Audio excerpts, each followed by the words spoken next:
CBS Sportsnet California is brought to you by AT&T, the nation's largest 4G network. AT&T, rethink possible. By Toyota, check out the great deals at your local Toyota dealer today. And by Xfinity, home of the most live sports.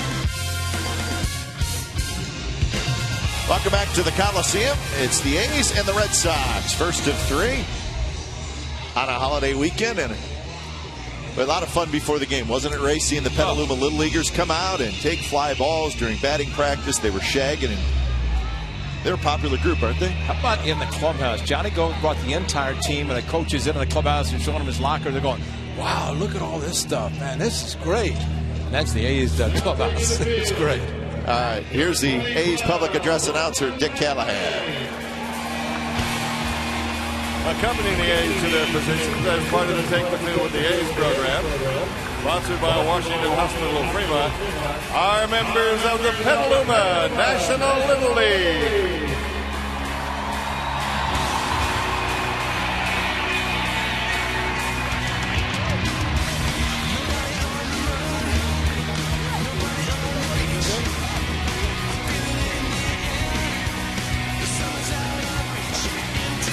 And now, ladies and gentlemen, to honor America, would you please rise and remove your caps for our national anthem as performed by Lanisa Keith. Oh, say, can you see by the dawn's early light what so proudly we hailed at the twilight's last gleam, whose broad stripes and bright stars through the perilous fight o'er the ramparts we watched were so gallantly streaming, and the rockets' red glare, the bombs bursting in air, gave proof through the night that our flag was still there. Oh, say, does that star-spangled banner yet wave o'er the land of the free and the home of the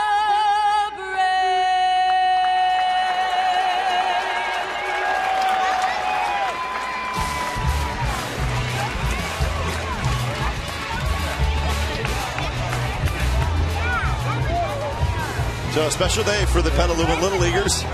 I'd say it's been a special, probably about a month, huh? Well, since we were in Chicago, they were down in San Bernardino and winning, and then going straight to Williamsport. And, you know, amazing, Kai, watching Josh Donaldson, the kid is a 6'2", standing at third base.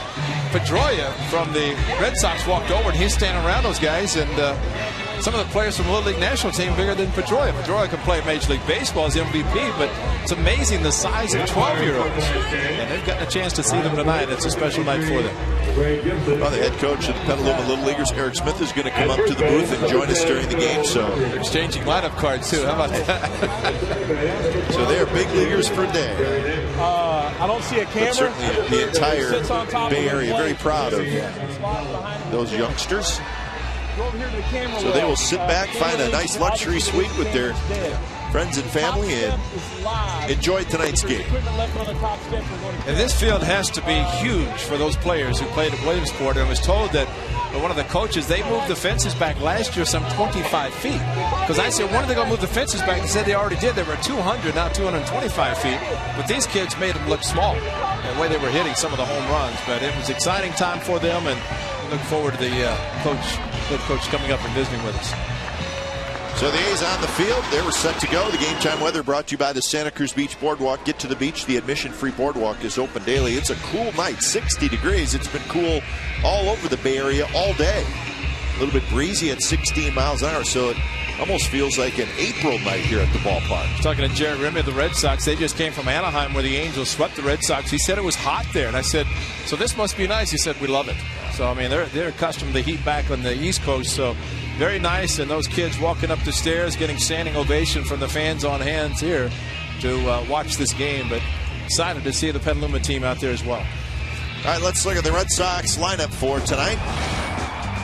Obviously different than the last time we saw the Red Sox. Podsednik will lead off, then Pedroia, Ellsbury, Cody Ross in the cleanup spot. James Loney is now the first baseman. Salta Lamakia having a big power season. He's the catcher. Mike Avilas, the DH. Pedro Siriaso is the third baseman. And Jose Iglesias, one of their top prospects, is the shortstop. Brandon McCarthy coming off a win in his last start against the Tampa Bay club. That the A's winning 2 or 3 there. He's faced the Red Sox one time. That was back in Fenway and defeated the Red Sox 4-2. So his second of the season. This one coming here as the Red Sox 2 visits to the Coliseum this year. The A's going back to Fenway just once.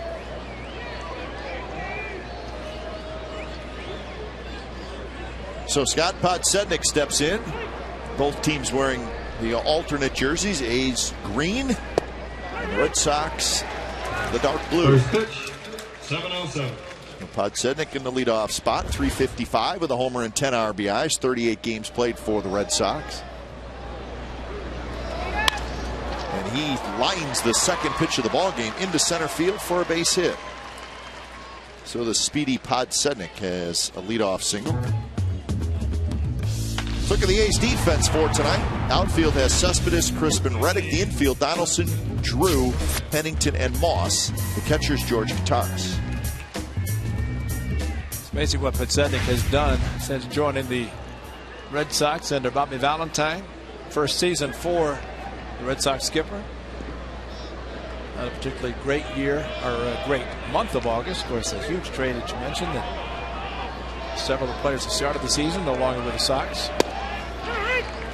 This guy is Dustin Pedroia.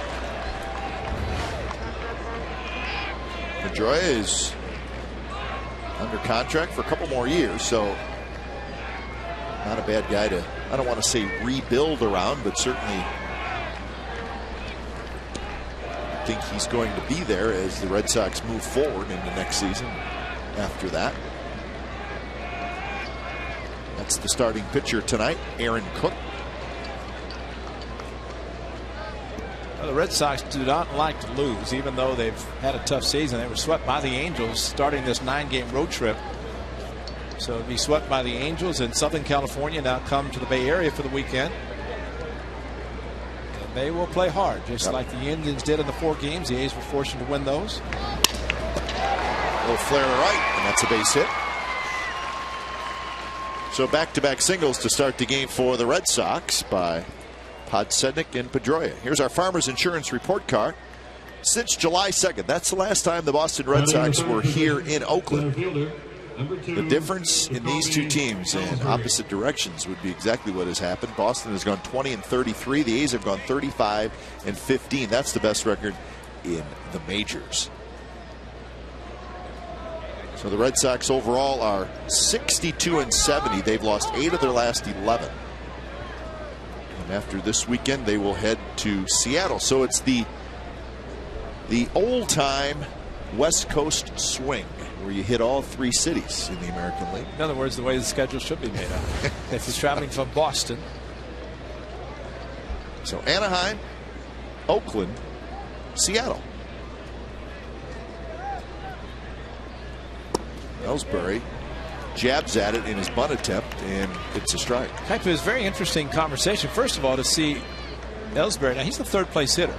Walked down and talked to Jerry Royster, the third base coach, and they had a conversation. And it sounded or looked almost as if Royster had given him the bunt sign, and Ellsbury went down and confirmed it.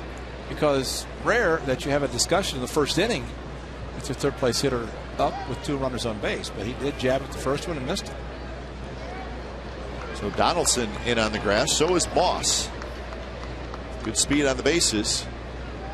Ellsbury swinging this time, and he bounces one to Moss, who grabs it and then throws to second, and they got him. It's a double play. So Moss stepped on the bag and then threw off balance to get Pedroia at second. Oh, what a great play. The ball close enough to the bag that he could step on the bag to make sure he got to Speedy Ellsbury and then get another speedy one going to second in Pedroia. Great play by the man who just started playing first this season. Very good outfielder, very strong arm. He throws this ball off balance, tag of the bag, and then off balance throw. Nice scoop by Drew at second, and a nice unconventional double play, but one nonetheless on the good one. Big one for the A's in the first inning. So 2 outs, runner at third for Cody Ross. Short hop at second by Stephen Drew. He had to catch the ball first and then quickly to the slide of Pedroia going outside the bag, and seemed lift his arm, but Drew stayed with it, got him in the chest, and completed the double play. Exmo brought to you by Cache Creek Casino Resort.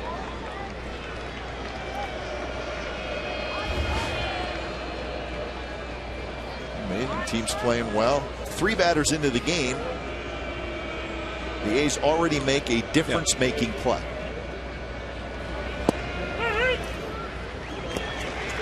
And again, you come to the park, and it's just it's rare to see a step on the bag out and then a throw to second to get a double play. Just very unconventional, but it is 2 outs anyway, and big instead of first and third or even second and third and 1 out. You got the 2. 3-1 now to Ross with a left-handed hitter, James Loney, waiting in the on-deck circle. That's Greg Gibson calling balls and strikes tonight. Phil Cuzzy at first, Jerry Davis at second, Manny Gonzalez at third, Davis the crew chief.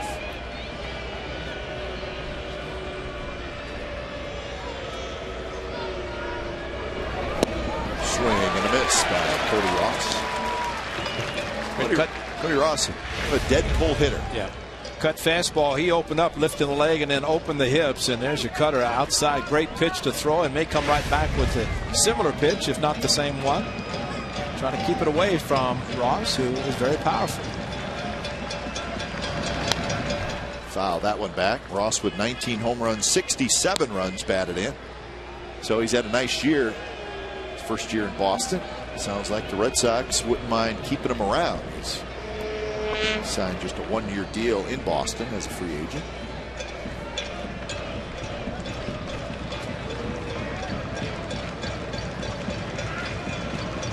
Three-two pitch, and that one's lifted towards center. Chris coming in and over.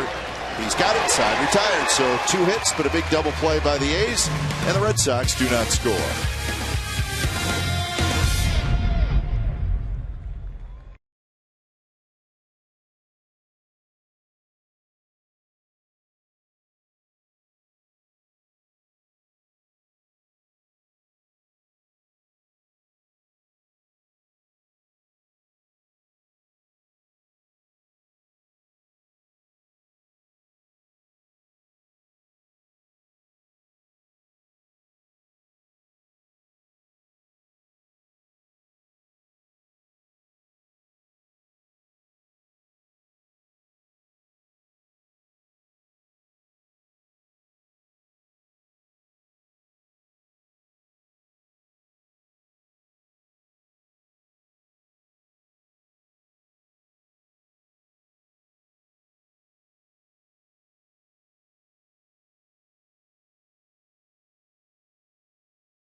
The A's starting lineup: Crisp, Drew Reddick, Cespedes, Moss, Gomes, Donaldson, Kataris, and Pennington. And the ground ball pitcher, Aaron Cook. His record is not that great, but a very, very good pitcher, a veteran pitcher. As he lost to the A's back in July, as you discussed, during that great month of July. But a lot of ground ball outs, 13 as a matter of fact, in the 6+ innings. Cook did hit a triple off him that was costly. Former Red Sox Brandon Moss hit a home run. Go.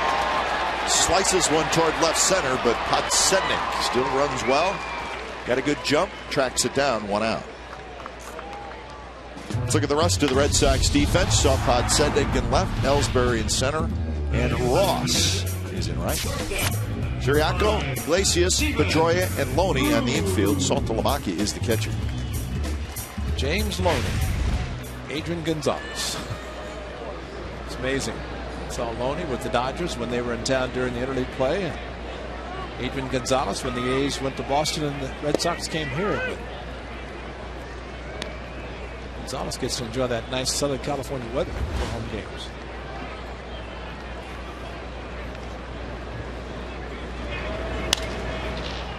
Oh, 2 to Stephen Drew.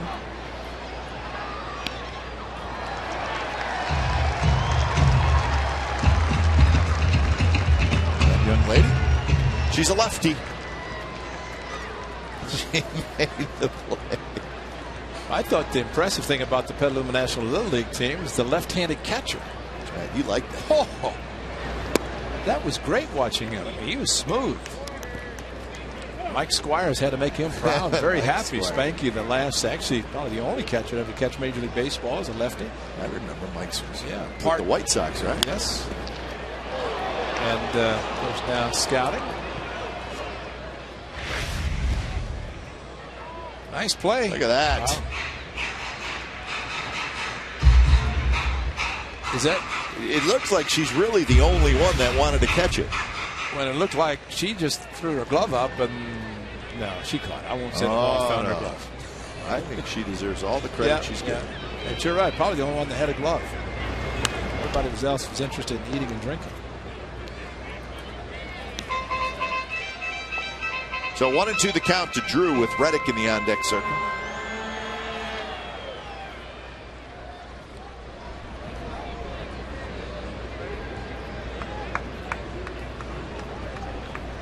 Drew has 7 hits in 32 at-bats with the Athletics. This is his 10th game with the A's. Got an RBI, a couple of doubles.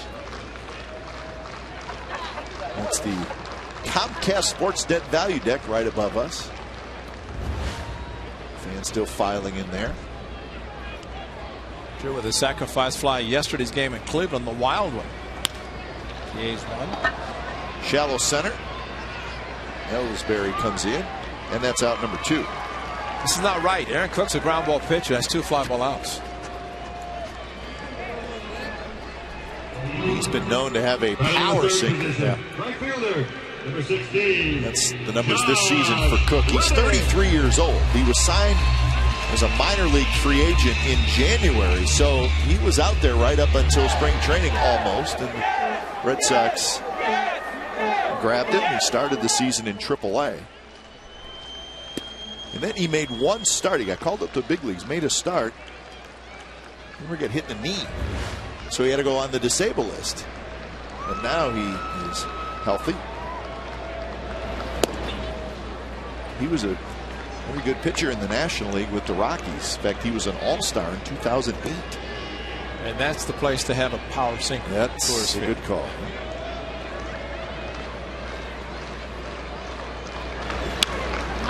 Popped up on the infield.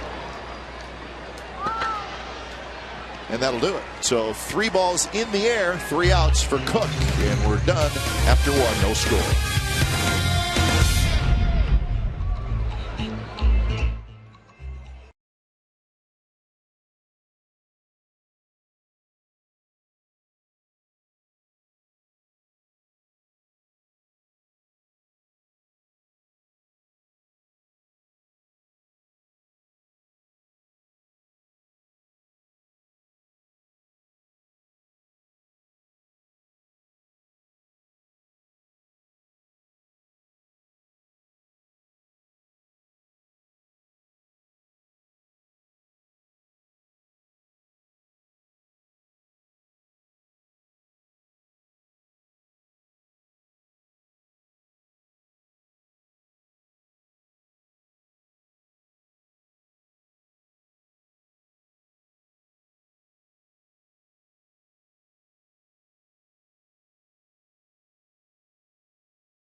California Golden Bears. The Bears are back in Berkeley this fall, and tickets are on sale now at calbears.com. And we are told, Ray, that Memorial Stadium is set to go for tomorrow.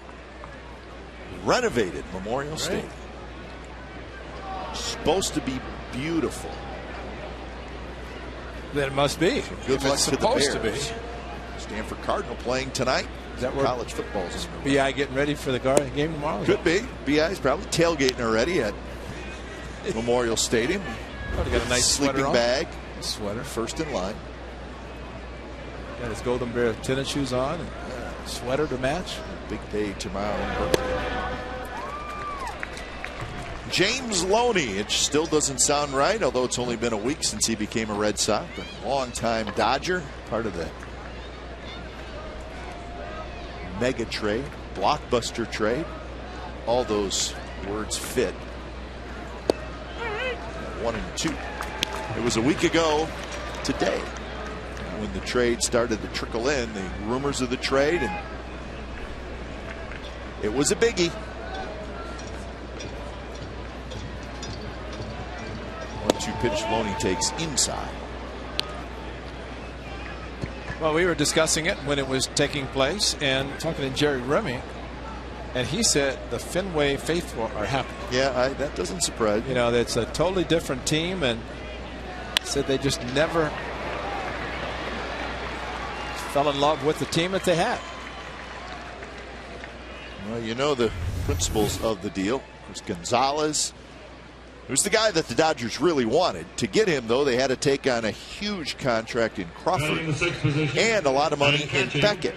Number 39. Doesn't mean that those two won't help the Dodgers at some point, but Gonzalez is the guy they really want.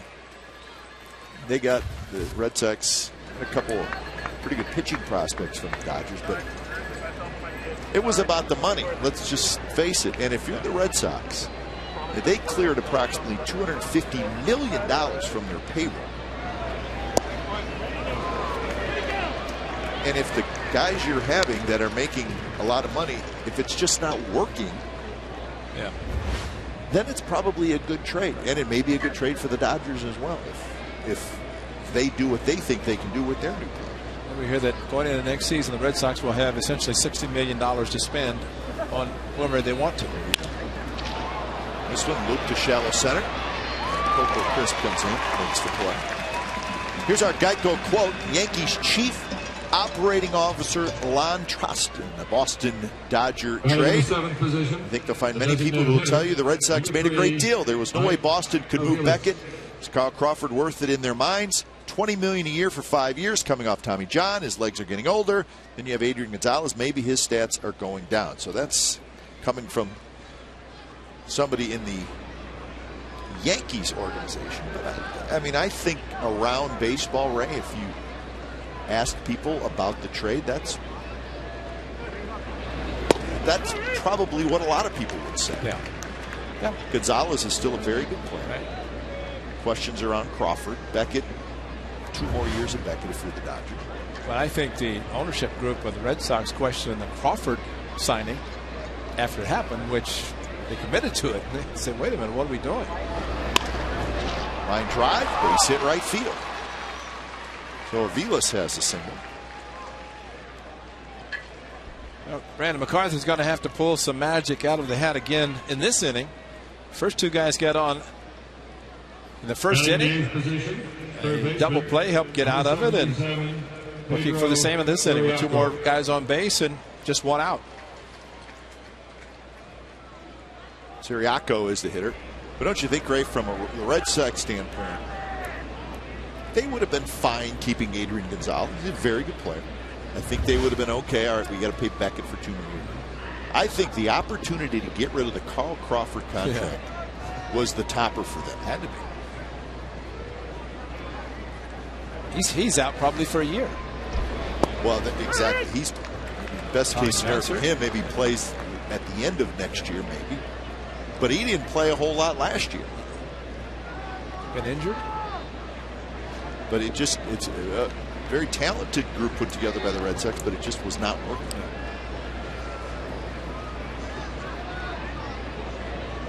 Pedro Siriaco.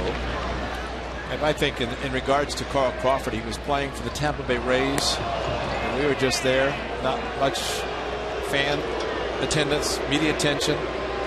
And he goes to the Boston Red Sox, Boston, where they expect to win every time. Whereas I think for James Loney, he was in the LA area, high-powered media. He goes to Boston, same thing. Shouldn't be that much of an adjustment for him. But I think for Carl Crawford, that had to be very tough to be scrutinized in everything he was doing with the Red Sox. Well, you could make an argument that you could not have two more drastic markets. Right. Tampa Bay, right, and Boston. LA, Boston. From a media and a fan standpoint. LA, Boston's fine, but not those two for sure. Siriaco hitting .336. He's done a nice job for the Red Sox. A couple of home runs, 16 RBIs. Brought up right after the Red Sox left here. Brought up on the 6th of July.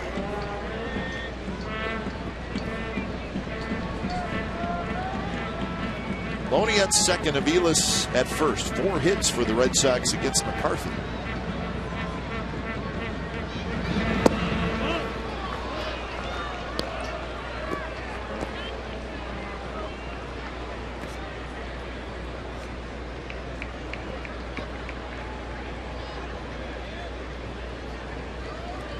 Brandon McCarthy's become more of a ground ball pitcher. He's definitely looking for the ground ball as he got in the first inning. He get a fly ball off the bat of Ross to end the inning.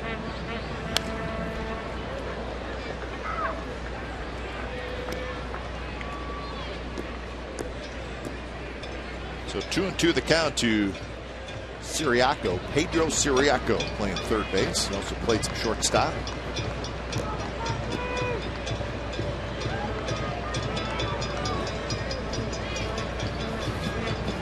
Outfield shallow, especially Reddick at right. Slowly hit toward third. Donaldson charges. Throws to first, and they just get Siriaco for out number 2. Amazingly, Siriaco got down to first base as quickly as he did. He broke his bat, big follow through, which meant that typically runners got to get out of the box very quickly, but he did, and he could show his speed. And Donaldson did make sure he stopped, used the strong arm, and just barely got the speedy Siriaco. And nice stretch by Brandon Moss at first.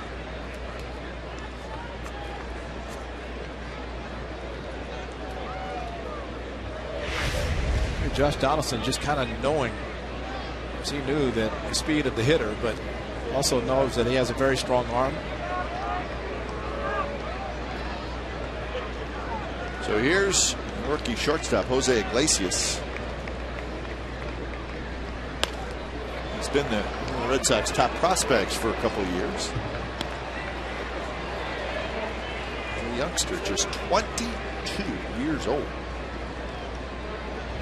Red Sox will tell you his glove is terrific.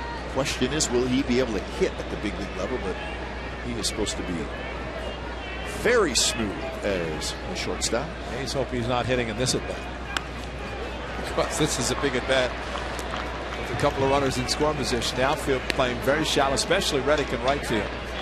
If anybody knows the Red Sox, it's Josh Reddick. He played with them in the system, and fortunately the A's able to acquire him during the offseason. I think he wouldn't fit nicely in their outfield now, considering all the changes they've made.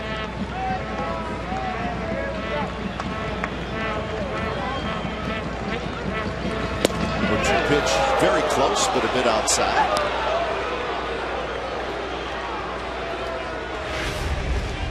Well, Tommy Cam, Kataris outside. It got the line on the right side, so definitely off the corner. But a nice 0-2 pitch. Start that same pitch out there with a cut action on it. Maybe get a swing and miss, although it looks like they're going inside this time. A flare toward the second baseman Pennington. He's got it, side retired. So McCarthy, for the second inning in a row, works out of a jam. Ladies and gentlemen, it's time for the Pepsi Max.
celebratory dance. The 2012 Oakland A's will be featured throughout the game against the Boston Red Sox, and you can lean like Bernie right here.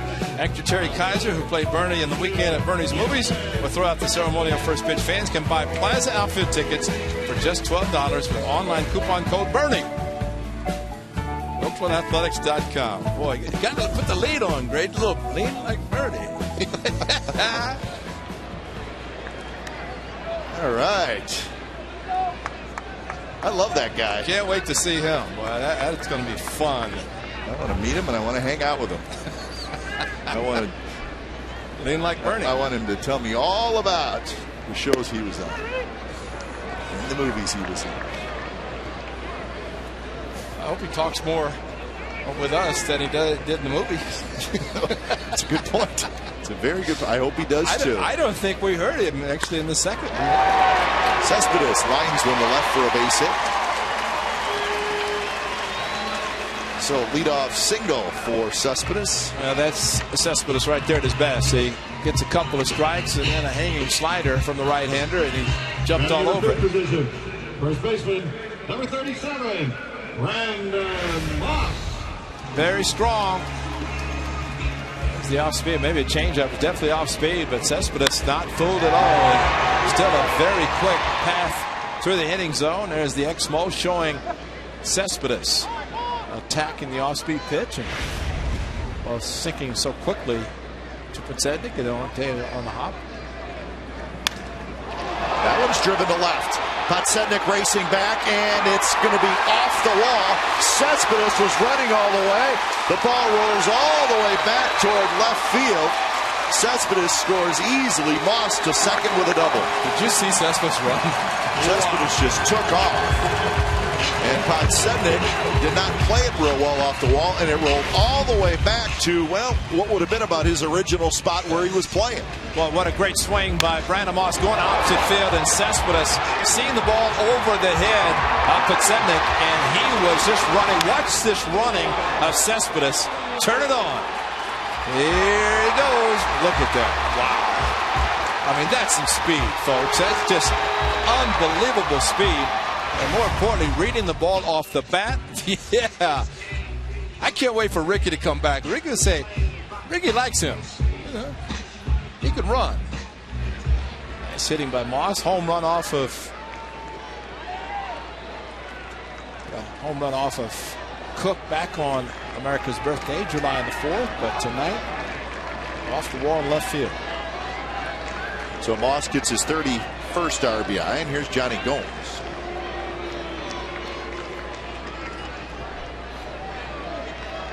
15 home runs for Gomes.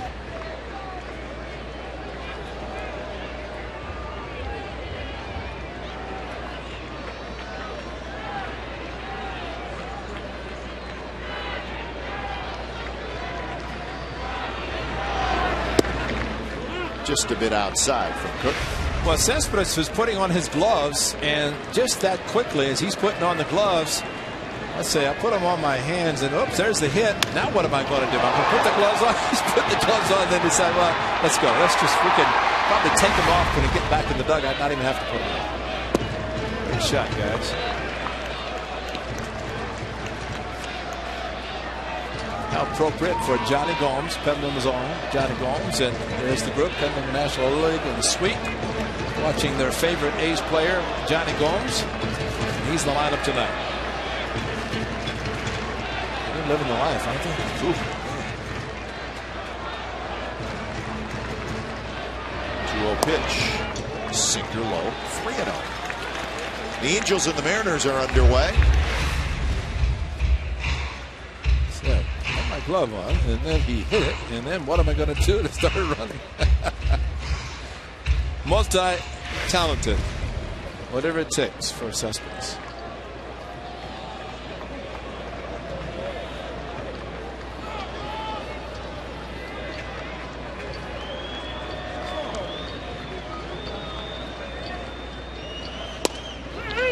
Pitch is a strike.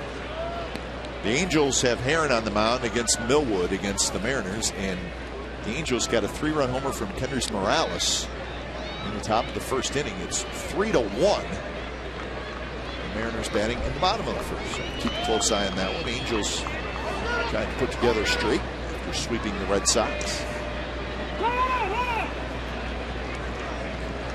Johnny Gomes very good numbers against Aaron Cook, and that's the reason he's in the lineup tonight.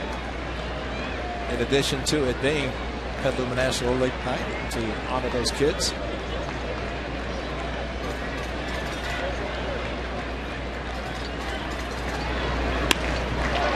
Little flare over Pedroia's head. That'll drop into right field for a base hit. They're going to wave Moss home. Throw to the plate. Not nearly in time. It's 2-0 A's.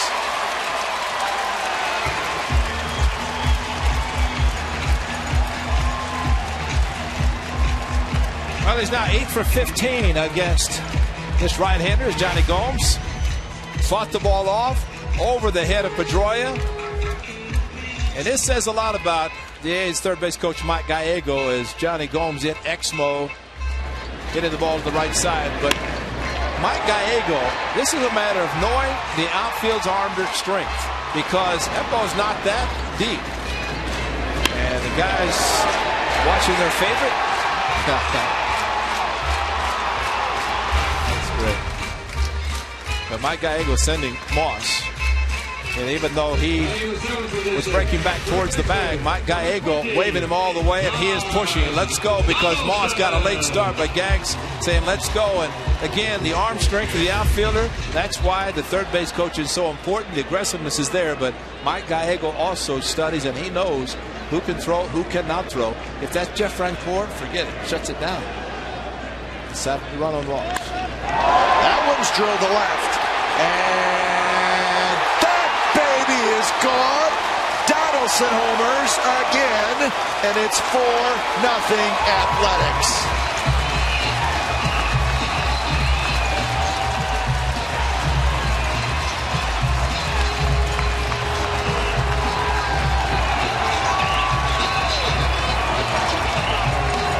He never homered in 2 straight games. Now he's done it in 3 straight. 98th position. Aaron Cook not throwing very hard, and a curveball hanger, and it got out in a hurry. Similar to the 3-2 curveball he hit in Cleveland. That's the first pitch. That one grounded. Pedroia ends up fielding and throws to Cook. Kataris is out, and that's the first out of the inning. Well, Brandon Moss just Josh Donaldson crushed it. Moss almost hit one out, but Josh Donaldson definitely got it.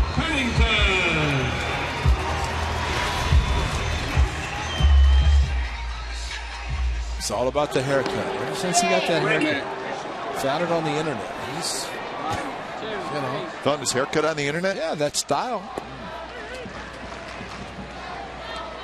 He admitted it. I don't think I've ever heard of that before. Yeah, he was looking at the internet. You can find a lot of things on the internet nowadays, including a haircut.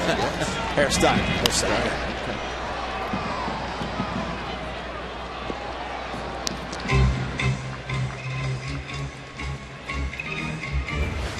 0-2 to Pennington, hitting 198 with 4 home runs.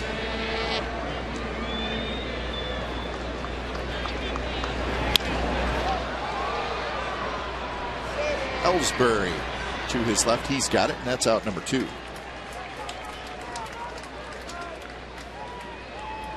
So Johnny Gomes right in the middle of this 4-run second inning. Action already in the bullpen. Michi Kazawa.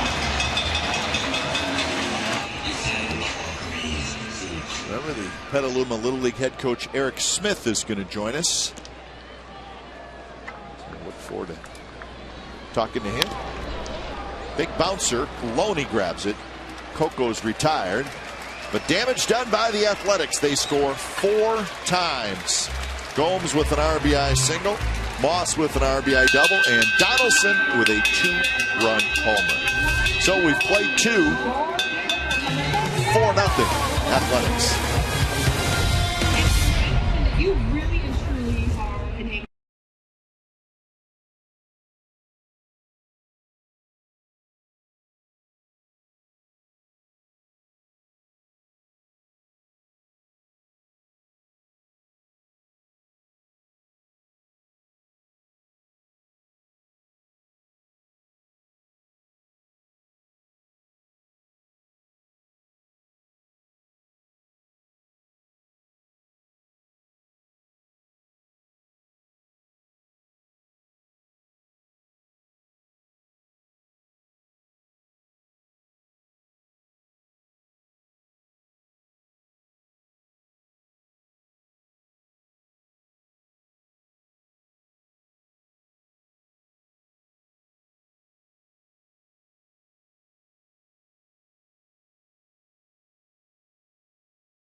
Yeah.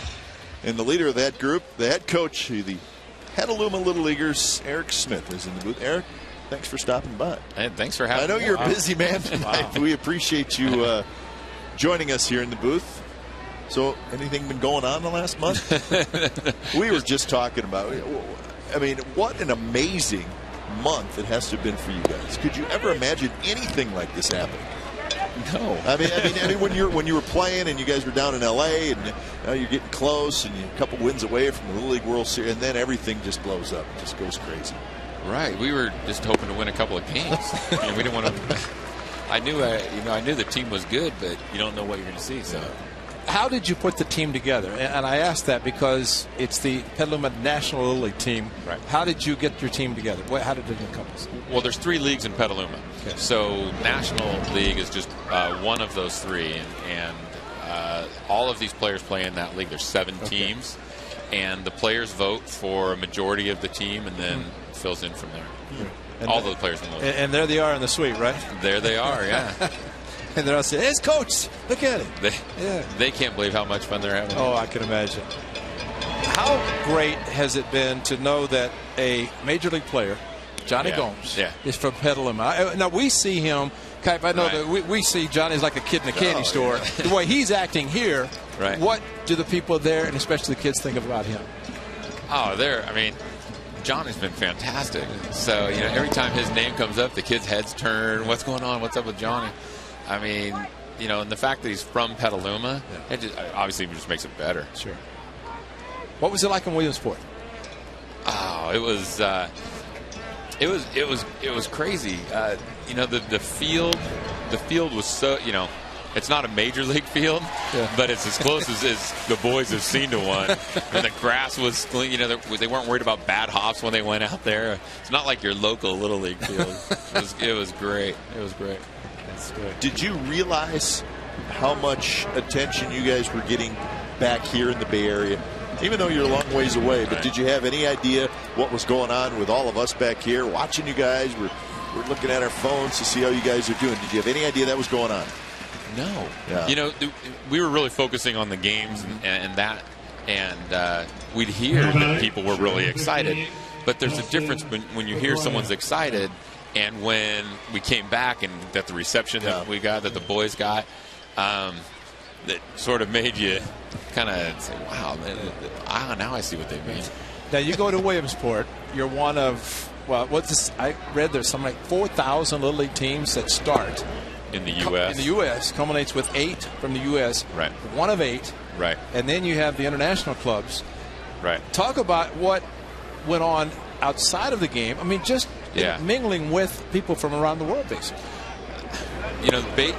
Baseball is baseball anywhere, but the kids got an opportunity to do something that most kids are never going to get a chance to do. And they all, all the kids from the international teams and all the U.S. teams all mingled around together with each other.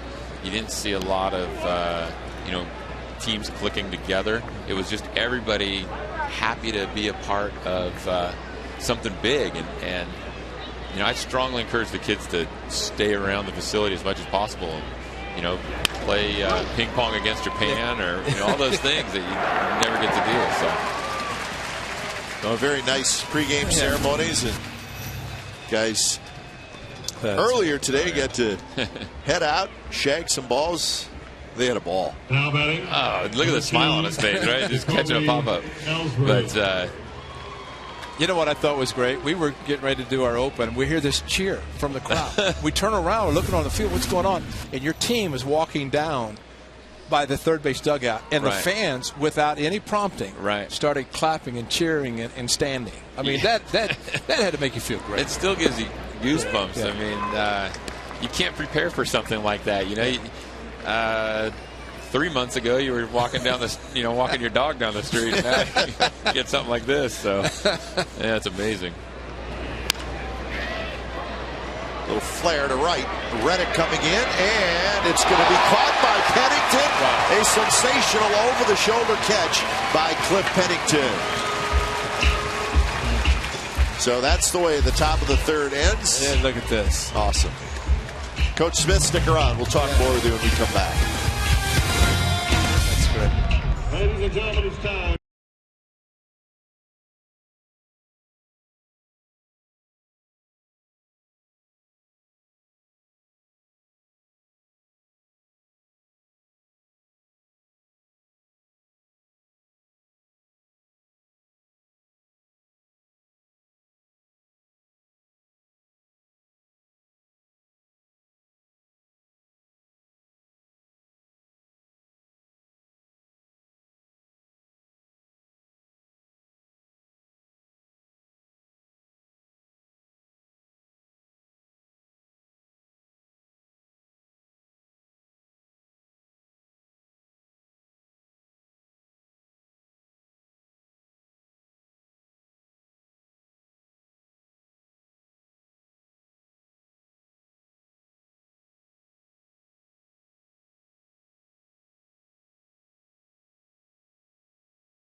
You were right in the middle of that. Did you get all the ground rules and everything? Yeah, they're a little different than what we were doing. We're speaking with Petaluma Little League head coach Eric Smith. And, Coach, I want to ask you, in Williamsport, at the games, Ellsbury near the wall, and he's going to make the catch. Very nice play by Jacoby Ellsbury. So Drew put a charge into it. But are the kids nervous? And were you nervous like before the game? I mean, what's kind of going on in the kids' mind and your mind? I don't think there were a lot of nerves. I mean, the first game, just because it's such a bigger stage, they're like, oh, there's going to be probably 25,000 people here. Wow, that's more than we had during the regular season. So, there was a little nerves at the beginning, but I encouraged we went out there, we stretched, and I said, okay, stop, look around, take it all in, 30 seconds, and then go warm up. Reddick skies one to right field. Cody Ross leaps, and he cannot get it. And Reddick is going to have a one-out double. So Cody Ross made a good effort, but could not come up with it. It's amazing the way these guys are waiting back and swinging against Cook. I mean, the players have to provide their own power because Cook is hardly throwing anything with any velocity. Everything's slow. Curveball, changeup, sliders. And it's amazing how quiet the crowd got, and then all of a sudden it's off the wall. I thought it had a chance to get out. Maybe the cool night kept it in. Coach, you were talking, and I remember Johnny said something, and I thought it was important because so much money was raised so all the families could go back to Williamsport. But you were saying, and Johnny talked about the Uganda team, what your league is doing to help them. Can you explain what you're doing? The league has been collecting donations for the Uganda Little League program, and they actually bunked in the dorm right above us, so we saw them a lot and hung out with them. The kids did, and so we're kind of pulling all that stuff together, and we're going to send it back out to their program back in Uganda and kind of help them get their baseball program going. Now, I was told that they didn't have the same type of equipment that maybe some of the kids from the U.S. had, or the other teams? Yeah, they were a little less. A lot of them that still, do the, the 1910 sharing a glove on the field situation where they leave it out there in the outfield, and then the other team comes out and gets it. So your league is raising money to help send to them so they can have perhaps more of what money, everybody else had. Yeah, money and gear. So that's great. What was it like? And I have to say this. They called it the Heidi game. Right. We talked about that. Because the final game, you're playing Tennessee, you're down 10 runs in the last inning. And network went away from the game. Because I was watching it, all of a sudden it goes away. And then it came back. He said, remember the Heidi game, which is a big football game. You might explain the Heidi game. But anyway, your team scores 10 runs in the last half of the inning to make it 15-15. I mean, what was that half inning like? Well, defense. Baseball is all about good defense, right? So, 15-15. We just would go out there and take a good. You only got one more. Go out there and get a good at bat, and then we'll just see what happens. And we strung a couple of guys together, getting them on base, and then people, the kids started thinking they had a chance, I think. And next thing you know, we've got 5 or 6 runs on the board. Yeah. And now you only need, 4. It's amazing. It's amazing. This is right before the game when the kids came out and get ready to take the field with the Athletics. Everybody got the. There's the captain, Johnny Gomes. Tell us about the kid back here that's about 6'2" at 12 years old. I saw him in the club. I said, "You're not 12, are you?" Of course, I know you have to be now with all the birth certificates after what had happened. But I mean, what were some of the sizes you saw at the Little League World Series as far as 12-year-olds? Yeah. Well, Bradley Smith, he was the tallest. He was the tallest kid there. He was the tallest in Williamsport? Yeah, he was the tallest kid there. There were a couple of kids who weighed more, actually. But he definitely stood above most of the coaches.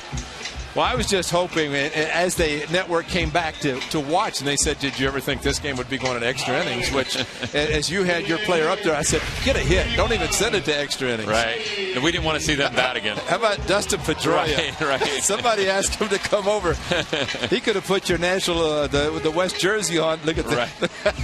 Right. we could have snuck him in. We could have used him maybe in that last at bat. Wow. No, he says it all right there, Dustin Pedroia, MVP. And regardless of size, he knows how to play and plays it well. So what are the plans for Petaluma National League team as far as the future? Well, I don't know. Hopefully a lot of these kids will want to play for me again. And I'm sure they will. High school is going to be coming for us. We'll start. And it did. Johnny Gomes comes through again, much to the delight of a luxury box full of Petaluma Little Leaguers. So Gomes with a 2-out base hit. It's 6-0 Athletics. Coach, it's amazing.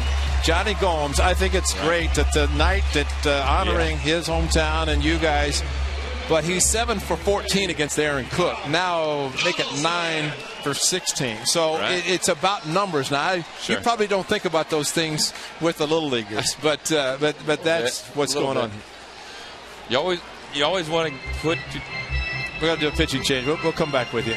We got a break. All right, when it's time for change, think Speedy Oil Change and Tune-Up, your oil change tune-up and smog experts.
Sox. Great shots from pregame ceremonies tonight. I didn't see you in the clubhouse. Were you down there with the guys? No, I was actually on. Yeah, you had more TV. That's right. Sorry, you were doing the TV. Because I saw the players and a couple of the coaches, your assistants in there, and you know, Johnny had them all by his locker. All the players right by his locker, and he was showing them his stuff, his glove, his spikes, the whole things, you know, and they were just eating up everything he was talking about, which is great. That's their dream. That's the, you know, Sure. all those boys have this dream, you know. That's right. And it's just so neat that they get to experience it. Well, you deserve it. I mean, with everything that you and your staff and the kids did to take a small, unknown kind of area, and all of a sudden you're representing one of 8 U.S. teams there. Yeah, no, I'm really proud of the boys. They really performed. You know, we don't want to put any pressure on you, but we'd like to see you maybe go back and win it all next year. So, I mean, you know, you're perennial power now. Right. Out of 4,000, you're number 2 U.S. That's not bad. You know, Tennessee. We got some work to do, I guess. No, it's fine. Donaldson, a fly ball to right. And that will do it. 2 more runs for the A's. Coach Smith, awesome job. We're proud of you guys. Absolutely. Thanks for coming out. Thanks for Enjoy the rest of the ball. Green and gold, too. It looks great. I know. Couldn't have worked out better. That's right. Thanks for the visit.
Sportsnet California is brought to you by Evergood Sausages. Pick up Evergood Sausages at your local grocery store today.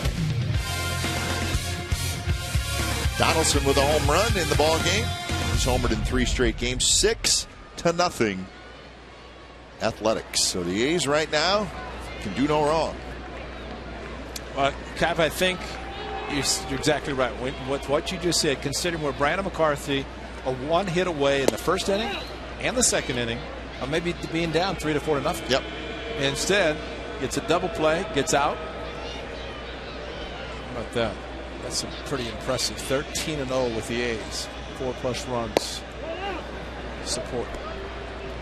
But that's the difference, the way things are going for the Athletics. And you know, even the last inning with Iglesias, he comes up with a hit. That ball jammed almost in the right field. There's a couple of runs, but nice play by Pennington. And the A's have won 6 in a row. They've won 8 out of 9. They've won 12 out of 14. They're 5-1 against the Red Sox this year.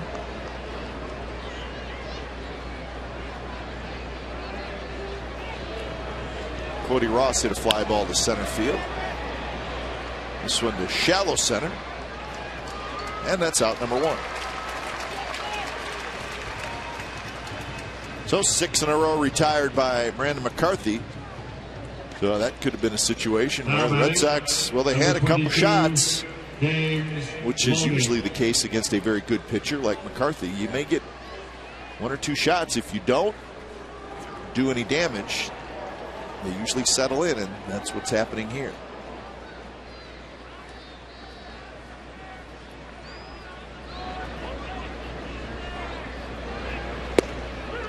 Loney had a leadoff single in the second inning.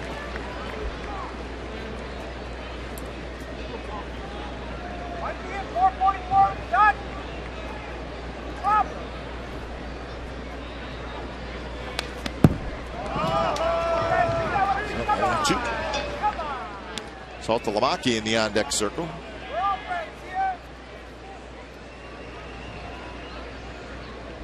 What a difference a year makes for the Red Sox. This time last year, they were kind of skating through, figuring they're going to be a postseason as they approached the month of September, where they were. The record they had as the September began and where it ended for them. I don't know if there's anything to it, Ray, but that was such a major collapse last year. Now batting, number 39. They haven't gotten over it. Could it have carried into this season?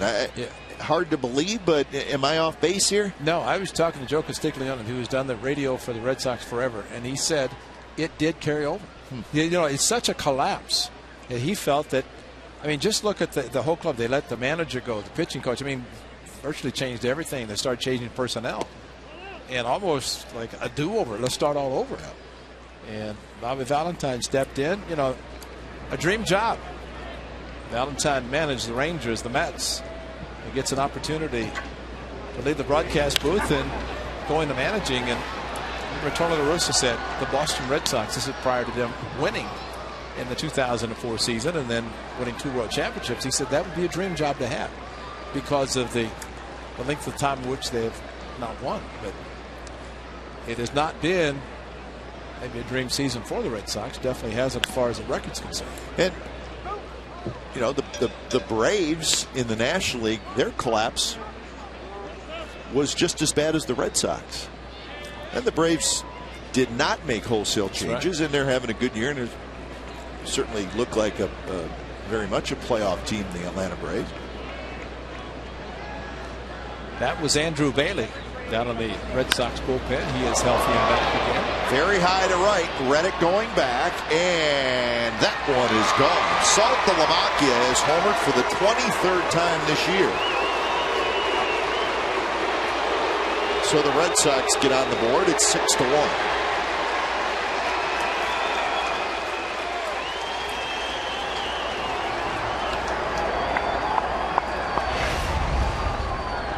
Trying to go inside and kind of left it about belt high, and Saltalamacchia power numbers. And of course he had them when he's with the Rangers. Went to Boston, getting the opportunity to play every day, and he has put up some unbelievable numbers. Switch hitter, and on the left side, very good numbers. So here's Mike Aviles.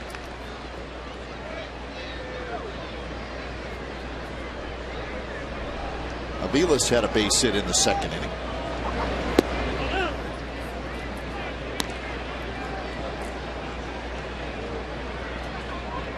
"13 home runs, 59 runs batted in."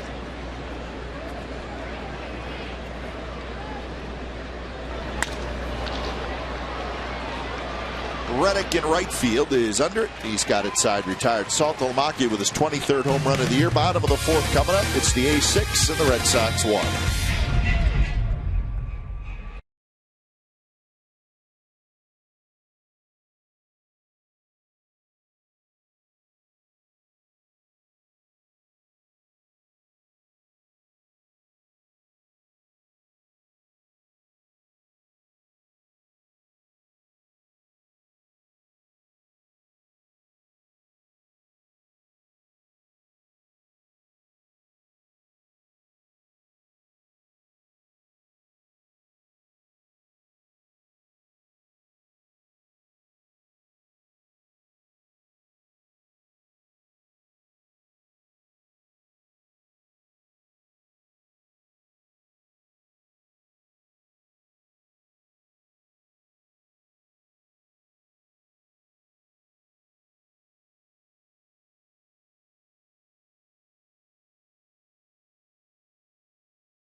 team.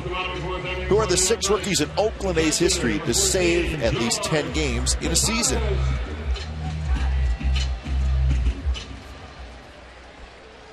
I think Ryan Cook knows the answer. He's excited about the answer.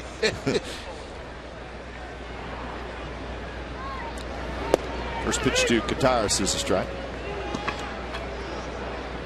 Junichi Tazawa is the right-handed pitcher. Came in to get the final out in the 3rd inning, so the Red Sox probably need some innings from Tazawa.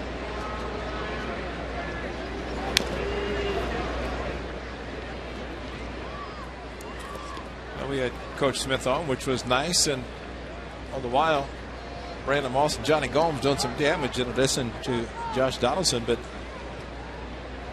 Brandon Moss, former Red Sox, comes back, hits a home run back on July 4th against Aaron Cook, and tonight a couple of opposite field doubles. But I think the biggest thing about the success of this A's club, it's not one guy that's doing it. I mean, a lot of times you see one guy can carry a team, and Josh Reddick had 10 home runs in May, but hits up and down the line. One day it's one guy, the next day, I mean, Josh Donaldson comes out of nowhere. This next time coming up from the minor leagues and hitting home runs, playing great at 3rd. Kataris is called out on strikes. That's the first strikeout for a Red Sox pitcher. The A's have teamed up with Wells Fargo to support our local schools, bring a new school supply donation worth $5 or more to Friday home games, and you get a 2-for-1 field level ticket voucher. Wells Fargo and Oakland A's school supply drive at every Friday home game this season, teaming up to make a difference. What's today? What's happening today, right now? Friday night. It's got to be. As we speak. As we speak, it's happening. George Zimmer on Diamond Vision. No, that's not George Zimmer. But George was on Diamond Vision. Of course, he was here making the check presentation for the local zoo double play. George been involved over 25 years. Last year had the jersey. Zimmer, 25. Proudly worn by Mr. Zimmer. Oh, he's good to see George. Absolutely. He's been up here a couple times. Didn't want to leave either. George liked it up here. Well, he makes our voices sound bad. We had to ask him to leave. George, stop talking. You're going to have to leave because your voice is too good. Tazawa with back-to-back strikeouts here in the 4th. Now batting. Sneaky fastball, big swing by Cook Pennington, but could not catch up to the higher fastball, higher maybe even out of the strike zone. Coco Chris steps in. Let's go look at Tazawa, 26 years old, from Yokohama, Japan. Been up and down. Red Sox in AAA this year a couple times. Iglesias, ranging far to his left, makes a nice play. Side retired. So Tazawa has a 3-up, 3-down inning. A's with a 6-1 lead after 4.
Our Subway Eat Fresh Ask Glenn and Ray question. Log on to csncalifornia.com to post your question. Ricky from Angels Camp asked, do you think Bob Melvin will be in the discussion for the American League Manager of the Year award? He's already won it. It's over. It's done. Really? Yeah. Okay. All right. All right. Thanks for the question. No, I think Robin Ventura is going to get a lot of votes. First year managing any type of professional baseball. What do you think? Well, no, I think Bob Melvin is a very legitimate candidate. And we're going to sit here and say, I think he should win. Yeah. The problem is the people in Baltimore are saying the same thing about Buck Showalter. And the people in Chicago are saying the same thing about Robin Ventura.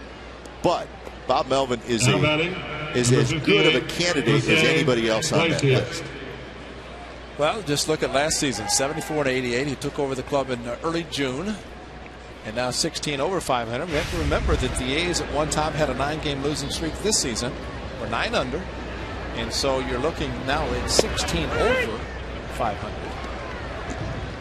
And it's a difference of 25 games. Yep. You know, and what the A's have done this season since. I mean, it's just been a phenomenal season, and things are happening all good. Well, and now they're starting to play very strong baseball. And tomorrow is September 1st, so that is when you want to do it. It's June the 2nd. There it is. Best in baseball. Athletics 51 and 27. Says it all. But I thought your point was probably the best point. It's a team. And, you know, okay, so what's the definition of that? Well, I think the fact that you get help from everybody,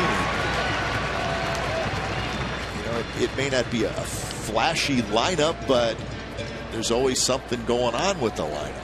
Guys down at the back end. Now batting. I think you put that all together. Scott.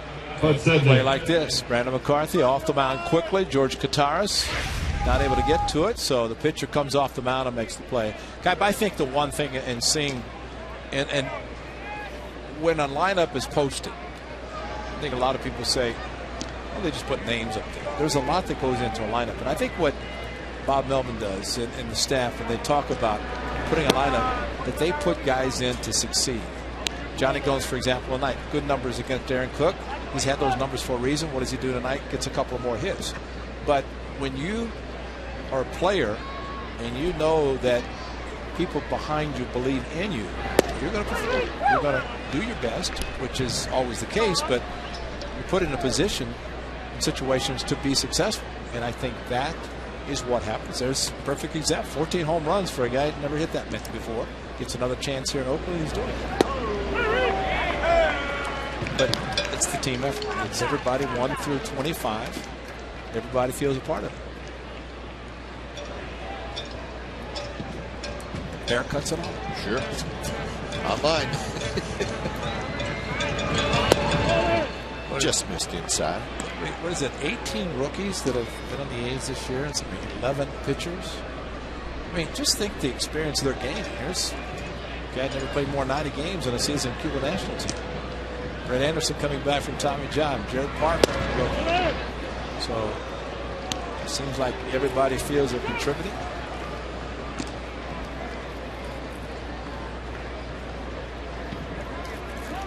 Three and 2 to Podsednik, who is 1 for 2. He had a base hit to start the game. Stays alive. Angels leading the Mariners 4-1. Top of the 4th inning up at Safeco.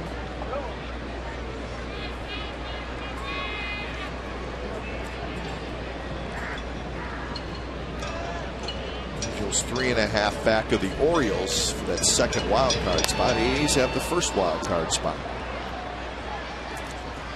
That's coming into tonight's action. There's some finals that we'll get to. I think the Orioles have set their sights on something else. Indeed, Orioles are playing terrific. And they have their sights firmly set on the New York Yankees. That is a final. The Yankees lose to the Orioles 6-1. So those are updated wild cards. So the Orioles in the second spot in the wild card. But they are now just 2 games back of the Yankees in the AL East. The Orioles have won 6 out of 7. Coco Crisp racing in. On the run. Makes the catch. Side retired. 3 up, 3 down inning. Bottom of the 5th coming up. 6-1 Athletics.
In Oakland A's history to save at least 10 games in a season. Andrew Bailey is indeed on that list. There's our old friend Andrew. He had 26 in 2009. Street, Cook, Fingers, Ziegler, and let's not forget about Dave Beard in 1982. Dave Beard. You forgot, didn't you? I forgot Beard. Dave Beard. Yeah. I remember the name. You had all of them except Dave Beard. I remember the name, Dave Beard. I do. I honestly do.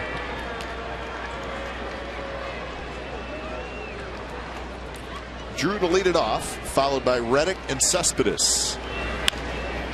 That one rolled fair right over the bag at first, and Loney just beats Drew. And that's out number 1. So when it's time for change, think Speedy Oil Change and Tune-Up, your oil change, tune-up, and smog experts. Alfredo Aceves comes in. So Aceves comes in the 5th inning, and it really wasn't very long ago that he was pitching the 9th inning when his team was winning. 25 saves, but it's been a rocky road for Aceves in more ways than one. Remember the game he pitched out in Anaheim and had rejoined the club after the 3 games of which he was asked not to participate. There you go. That's what I'm talking about. And when Andrew Bailey came back and was basically talking about the closing role. But when he pitched the 8th, the 9th inning, I asked Andrew Bailey about that tonight, and he said he had pitched 4 out of 5 games. So Andrew wasn't quite available, I guess, and so that's why Aceves stayed in and ended up losing the game.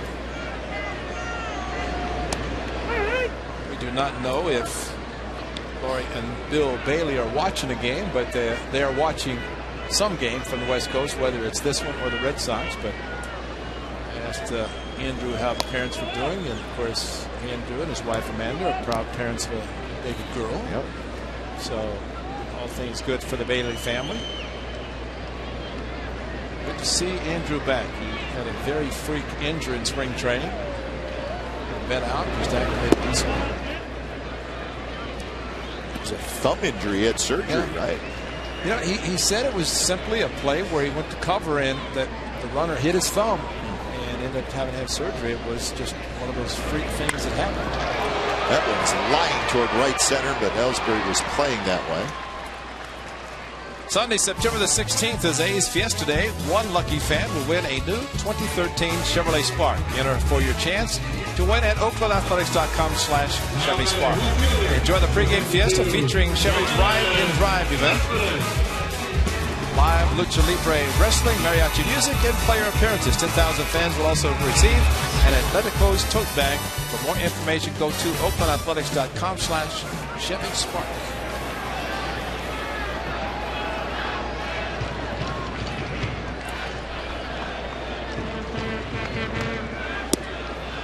So first pitch to Cespedes is outside.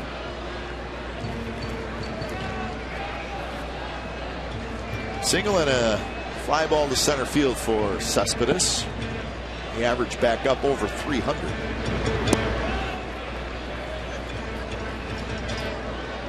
A couple more notes on that Orioles win over the Yankees. Again, it was 6-1.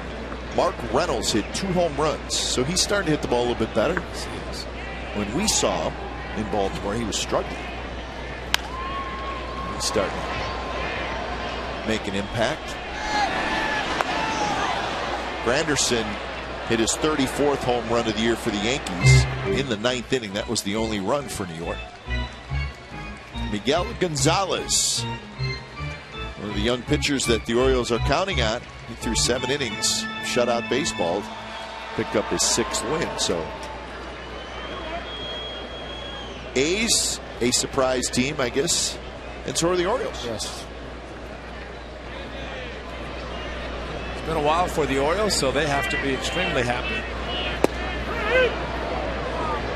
I think they also would like to be drawing a little bit better than, at least considering the way they're playing, expect them to draw better. They will be here the next homestand for the A's. Just a short 3-game weekend. Cespedes is hit. Let's hope he's okay.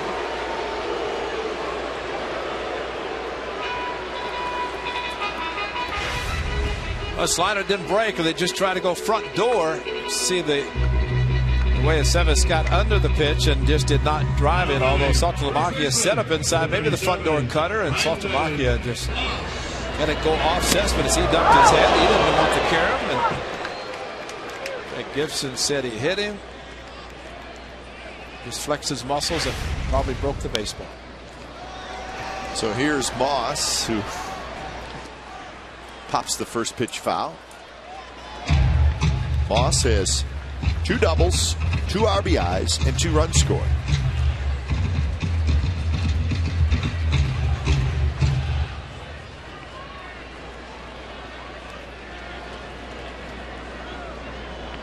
Angels extended that lead. It's now 5-1. 4th inning, and they're still batting in Seattle against Millwood.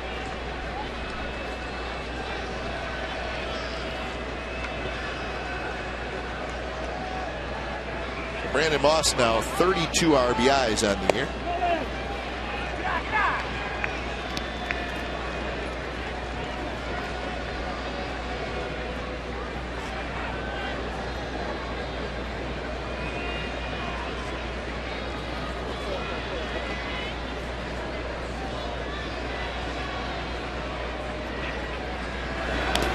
But how strange is it to see, and obviously the Red Sox made the big trade, and we all know that. How strange is it to see the Red Sox without David Ortiz, who's on the disabled list, without Youkilis? Yeah, that's true. I mean, those guys were in the lineup every day for so many years together, and Ortiz, I don't know if he'll be back this year or not. Said he wants to, but probably not. Middlebrooks, who joined the club when the A's were back in Boston and kind of forced the trade of Youkilis. He's on the disabled list. Brian Sweeney. John Lackey's out all season. But there are people to build with when you look at Middlebrooks and Pedroia and Ellsbury, Saltalamacchia, Ortiz if they bring him back. Well, I'd say they would have abundance of money to bring Ortiz back, and how could you not? He's been a great run producer. Check swing by Moss. No swing. And called by Manny Gonzalez, the third base umpire. But Jason Varitek, the captain, retired.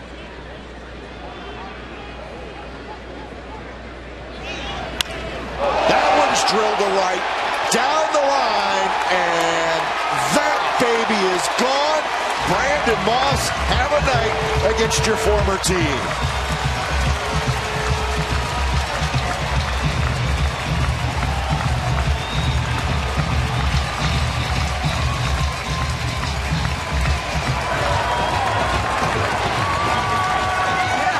All smiles for Brandon Moss, a ongoing career best of 15.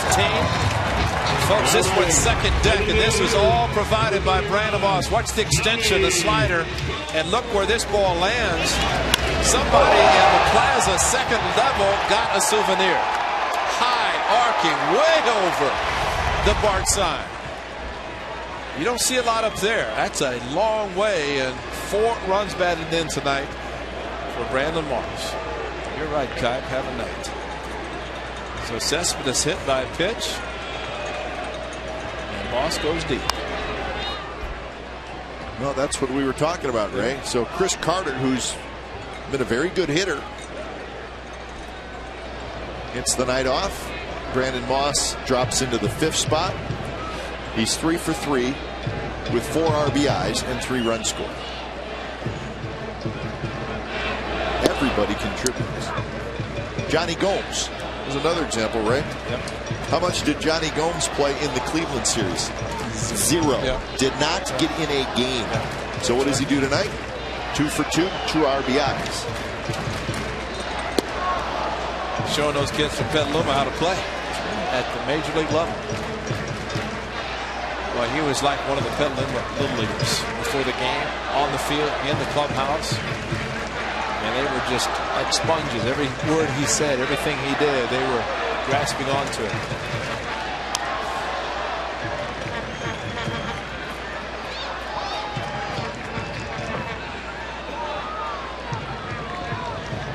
Three innings with crooked numbers for the Athletics, a 4-2-2, and that's a lot of run support.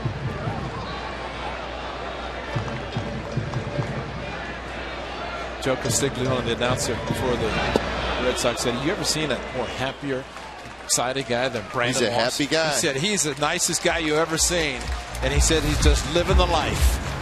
Maybe even a little bit more happy right now. 8-1, the A's lead.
TV simulcast of our 4 broadcasters: Korak, Catronio, Fosse, and myself. We're going to get together and have an unscripted roundtable discussion about tonight's game. It's the A-Team coming up after the game on A's Post Game Live and also on 95.7. The Game simulcast.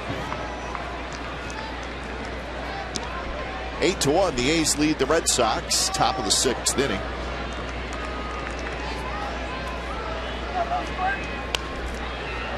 Pedroia, Ellsbury, and Ross.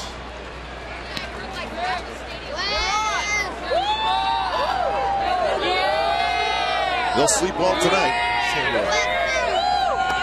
In a suite where they deserve to be. Watching the A's play tonight. Celebrate the Petaluma National League team.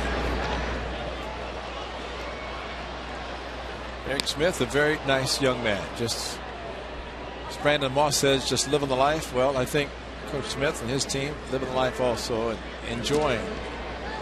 It'll be a great trip back to Williamsport. One of 4,000 teams to start, and only 2 remain for the final game for the U.S. Championship. Tennessee won it.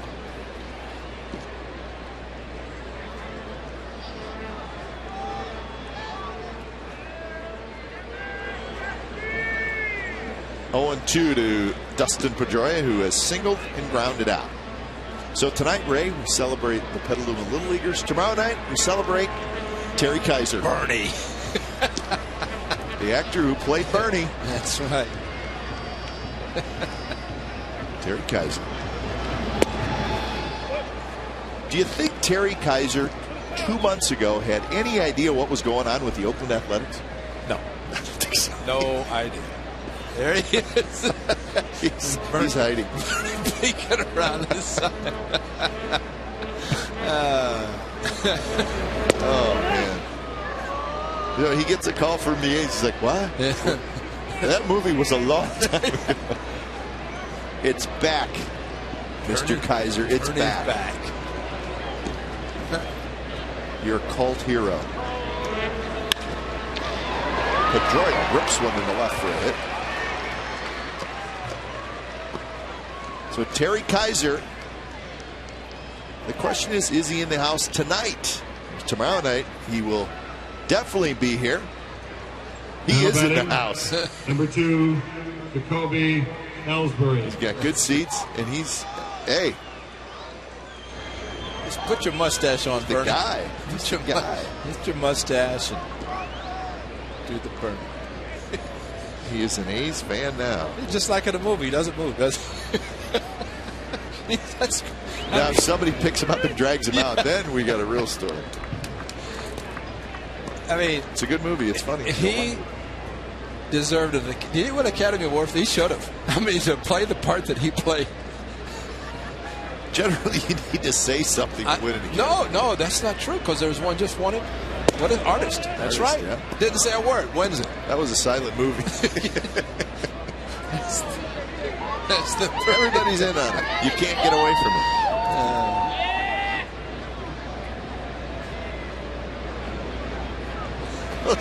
The same glasses from the movies. That's you're right. Love that guy. You're going to have to bring Reddick and Inge up in the booth when Terry Kaiser comes up tomorrow, or tomorrow when he throws out the first pitch. Maybe they'll be the ones catching it. Pennington on one hop, out at second, and not quite out at first as Ellsbury runs well. Close play, though. Now, Pennington had to wait for the ball to drop to get to him. Ellsbury very fast out of the batter's box. He didn't have to wait, but Pedroia did not know if the ball was going to be caught. Pennington and the Drew continuation, just not enough time. Brandon Moss came off thinking, did he get him? According to Bill Cuzzy at first base. They listened for the ball hitting the glove, the foot hitting the bag, and he could have been out.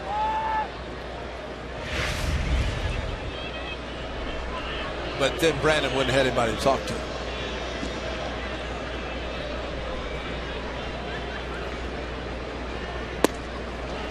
Breaking ball stays inside to Cody Ross.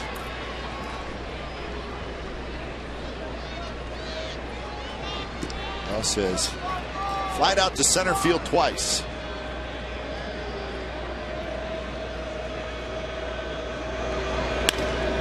That one off McCarthy, takes a bad hop and skips into right center field. Pennington tracks it down. Ball hit the second base bag as Pennington was waiting for the ball, hopefully to hop over the bag. Instead, it hit the bag, and he had no chance. Right over the mound, McCarthy missed it, and once it got past him, as he reached back, got his hand out of the way. Watch this, boing, right on the bag as Pennington. He was just hoping it would bounce over. Instead, it bounced off, and at that point had no chance to recover quickly enough. Right to the side of the bag. At least if it hits on top, it might have a chance to go straight to Pennington, but XMO shows it hitting the side. And, McCarthy, he did a very good job. He had his right hand, his throwing hand there, and then pulled it back quickly to avoid being hit. The A's thought maybe he had been, but he was smart enough to pull his hand back. Because you never want, well, they put a glove on your hand for a reason, to use the glove instead of your bare hand. We've seen too many guys try to reach for it.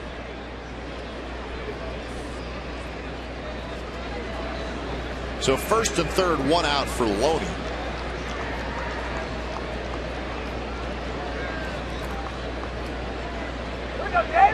Loney with a single and a fly ball to left field. Saltalamacchia is in the on-deck circle. Get 0-2, take your time.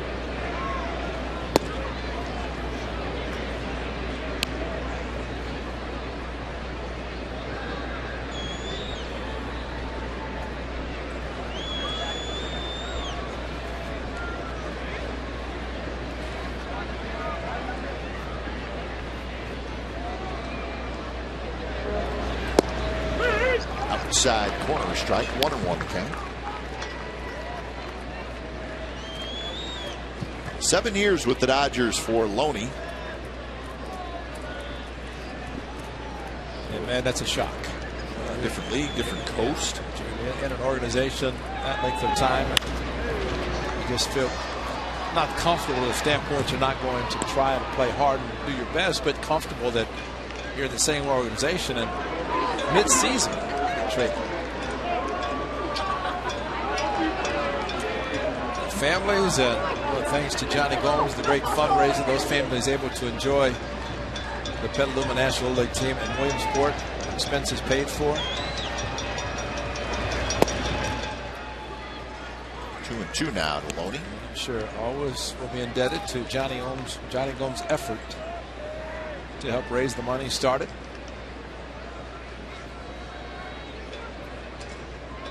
He's having a good night. It's one of those hometown folks. 2 pitch. Got him swinging right in under the hands. And a very good pitch by McCarthy. And that's his first strikeout. Not a bad time for it. Pitch he tried to get Saltalamacchia when he hit the home run and cutter inside, bells high, and coming in on the plate and then breaking off the plate. Maybe off the plate was the pitch, but Loney liked it. Pulled the hands in, no contact, and you're right, first and third and 1 out. And you get the strikeout, looking for the double play or the strikeout. McCarthy gets a big strikeout.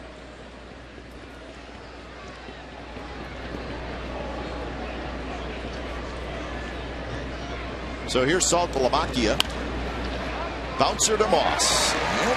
McCarthy's going to get out of another jam. So the Red Sox do not score. Bottom of the 6th coming up.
Coors Light. Sixth inning, it's time for the Coors Light Freeze Can.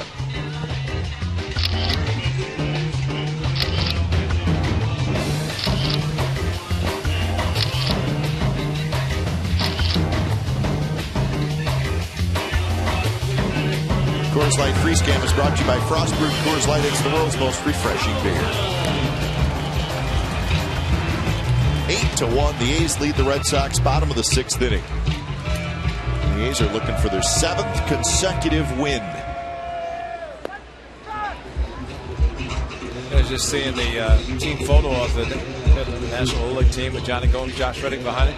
Those kids do not know how special it was to have Michael Zagaris taking the photograph. The Z-Man. I mean, it can go down and say the Z-Man took our picture. That's big. That's big, I tell you. When it's time for change, think Speedy Oil Change and Tune-Up, your oil change, tune-up, and smog experts. So Daniel Bard comes in. Interesting year for Daniel Bard.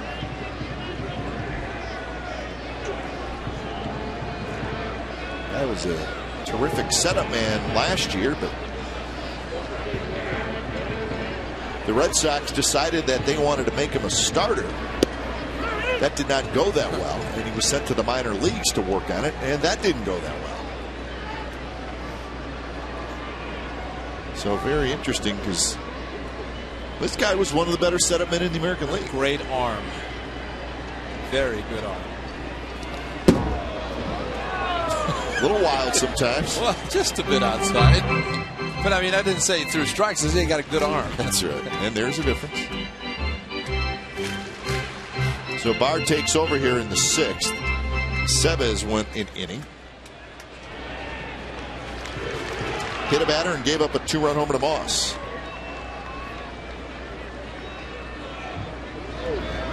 So this is the 4th pitcher of the night. Cook, the starter, went 2 2/3.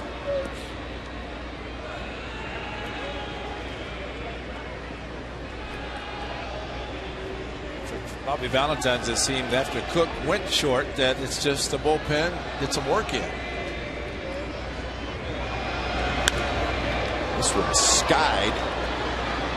Loney right near the bag at first. He's got it in foul territory, and that's out number 1. True story brought to you by McDonald's. On this day 10 years ago, the A's historic 20-game win streak hit number 17 in front of the home fans. And it was a late rally. Eric Chavez 2-run single in the bottom of the 8th inning. Billy Koch save number 37. So that was win number 17. It was getting crazy at that point. Just plain crazy.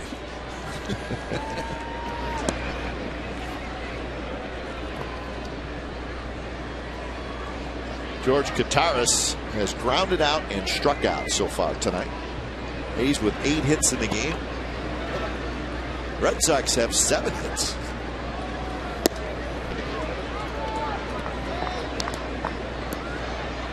The Rays lost again. The Blue Jays beat the Rays 2-1.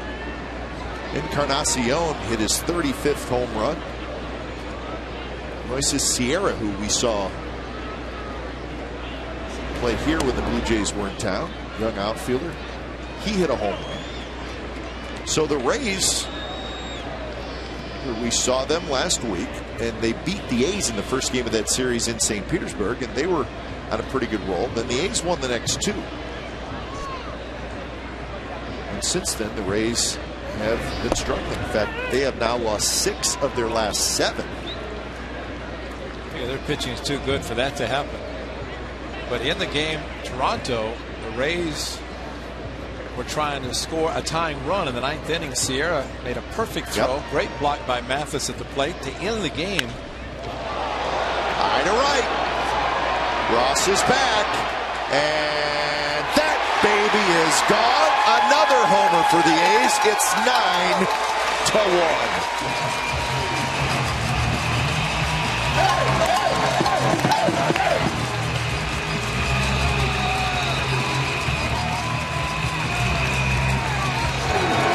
Another former Boston Red Sox. George Kataris gets in on the action. Gets a fastball right down the middle, and He likes his hitting. He's playing in back-to-back games. Big bases clearing double yesterday in Cleveland to give the A's the lead. And unloads his second home run. A high, towering home run to right field into the Reddick group. They just dropped it. That one fisted to left, and that's a base hit for Pennington. So the A's with 4 home runs yesterday in Cleveland, 3 home runs tonight. So 7 homers in the last 2 games. Breslow starts to throw.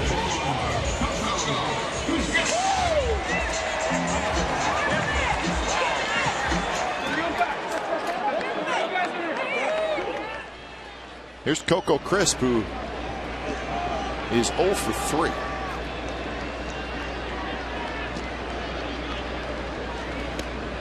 So again, here's another example of what we were talking about, the team concept, especially when it comes to the lineup. The A's have 9 runs on 10 hits. We're in the 6th inning. Crisp and Drew are 0 for 6, the top 2 guys in your lineup.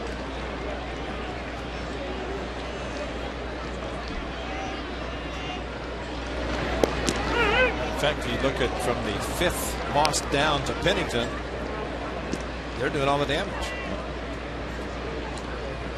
You spread it around, and that's how you have a successful team.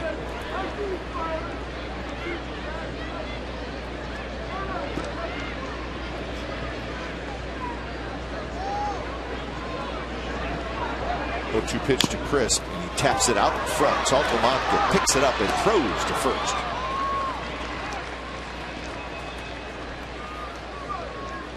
So 2 outs as Pennington goes to second. Now batting, shortstop, number 5, Steven. So Steven Drew will hit.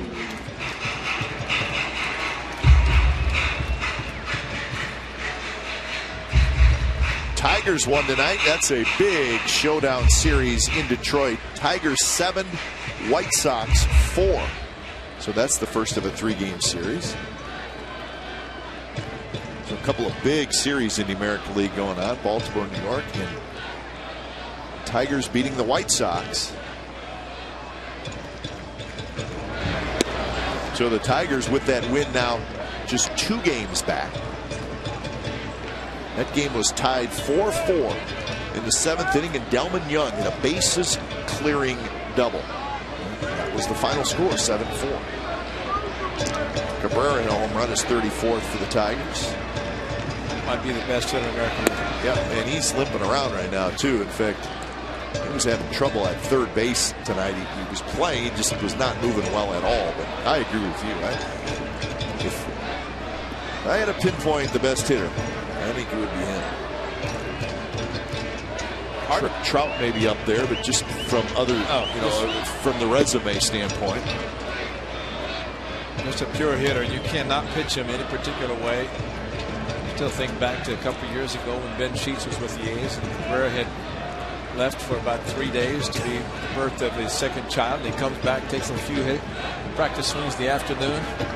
Yeah, I don't think he even took BP, did he? No, he didn't. He just took some early swings. First at bat, home run, left field. Second at bat, home run, right field. Yeah. 2 pitches, 2 home runs, and pitch him inside. He'll pull you for a home run. Stay inside. Hit it to right field. I mean, it's a great hitter. The A's will be back at Comerica Park. Their only trip. That will be the big trip for the Athletics, as they will go to Detroit, New York, and then Texas. Loney grabs it, goes down to one knee, so Drew is retired. Bernie liked it. Oh, that's good.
Micah Vilas to lead it off. He's already seen one pitch. It was a ball, so the count is 1-0. And now it's 1-1.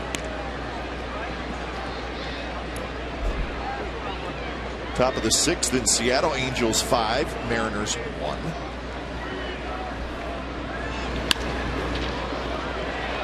And Vilas, it's a high fly ball toward Coco Crisp. It's out number 1. Well, Brandon McCarthy has been in trouble tonight in 3 innings, but he's made a big pitch to get out of him. A couple big pitches. Number 77, Pedro 2 on in the first. Siriaco. 2 on in the second. And 2 on in the 6th. And Red Sox have not been able to get the big hit. The home run by Saltalamacchia, the only run they've got. That's Pedro Figueroa, who's just brought up. That power left-handed arm out of the A's bullpen. Jordan Alberto clubhouse tonight and starting to feel better.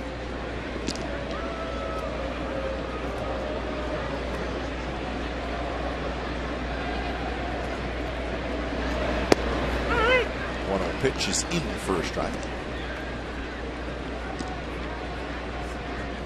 Siriaco is 0 for 2.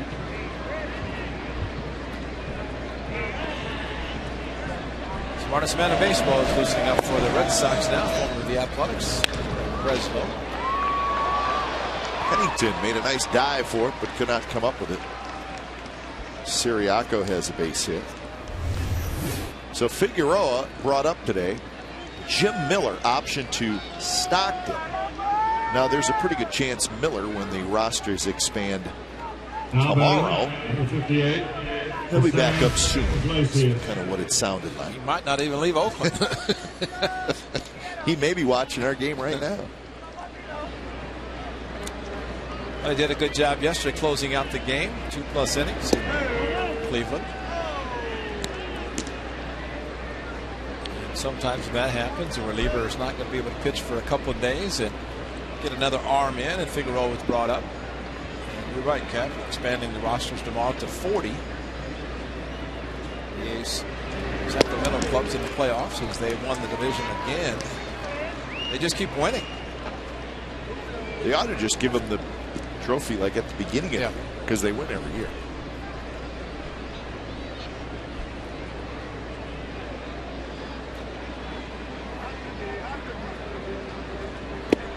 This is Jose Iglesias, who was hit by a pitch. Tried to get out of the way, couldn't do it. And Bob Melvin skips out of the dugout. 103 pitches for McCarthy. And Bob Melvin has made the call. So 6 1/3 innings for McCarthy. Pedro Figueroa coming in. When it's time for change, think Speedy Oil Change and Tune-Up. Your oil change, tune-up, and smog experts.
California is brought to you by Chevrolet and their award-winning cars, trucks, and crossovers. And by Jack in the Box. Get the all-American Jack Combo at Jack in the Box. It's a no-nonsense burger with fries and a drink for only $4.99 plus tax at participating stores. So McCarthy, 6 1/3 tonight. He's got a nice cushion, 9-1. 103 pitches for the right-hander.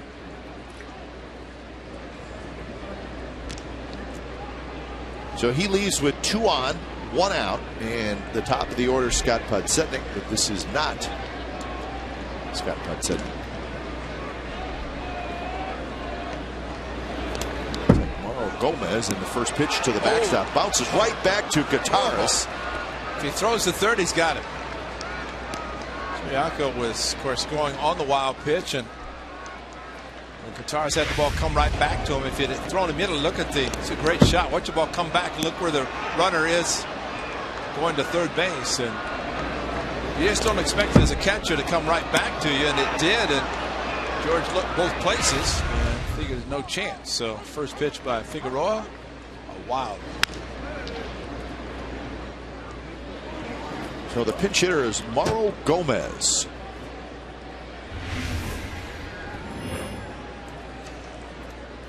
th appearance at the big league level for Figueroa.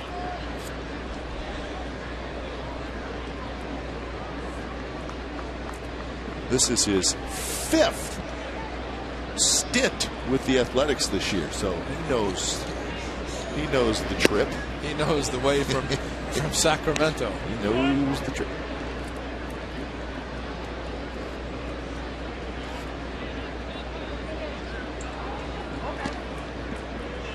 Podsednik was 1 for 3. He's done for the night. Swing and a miss and a pitch down and away. 2-2 to count. This is very tough on a catcher. George Gutierrez has no clue who Figueroa is. He comes up and he's throwing first pitch, wild pitch, right between his legs and the umpire's legs.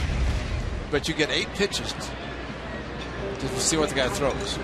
That's once it comes out of the bullpen. George's been catching as many guys in the bullpen as possible to get to know what they throw.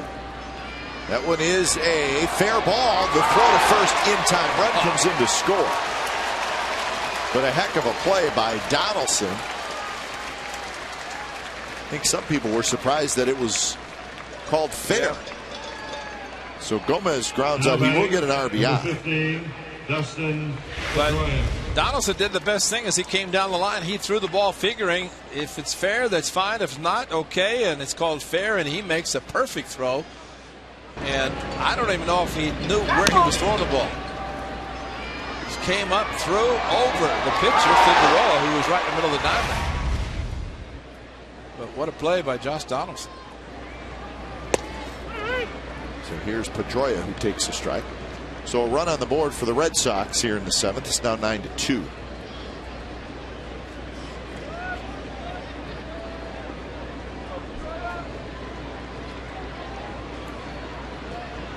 Gentleman in the forefront. Aaron Cook, starting pitcher for the Red Sox. There's that good arm, and Donaldson shows it off. Side retired. A run on a hit. RBI ground out for the Red Sox. 7th inning stretch. 9-2 A's.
comfortably ahead with a 9-2 lead. And Reddick's going to lead it off. There's a new pitcher for the Red Sox. Our old friend, Craig Breslow. When it's time for a change, think Speedy Oil Change and Tune-Up. Your oil change, tune-up, and smog experts. So Breslow started the year with the Arizona Diamondbacks and was traded. So now he's a Boston Red Sox. He had to get back to Boston, back near his home, and with Andrew Bailey. Two teammates here, and Bailey went to Boston, Breslow to the Diamondbacks, and both end up there.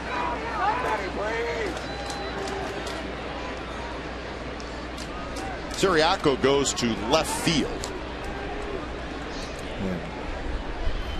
Gomez, who pinch hit, stays in the game, and he'll play third. Reddick skies one toward first. Loney's got it. So that's out number one. Additional changes for Boston. Here's our Chevron pitching matchup for tomorrow. A.J. Griffin has been slid back into the rotation. So a little bit of a change as the A's decide let's get Griffin back tomorrow, and they slid Brett Anderson, who was supposed to pitch tomorrow. Anderson will now pitch on Sunday. Felix Dubron, who's having a decent season, the left-hander, he's got 10 wins. So that's your pitching matchup. So A.J. Griffin back healthy, and he'll be in there tomorrow night. So we look forward to that.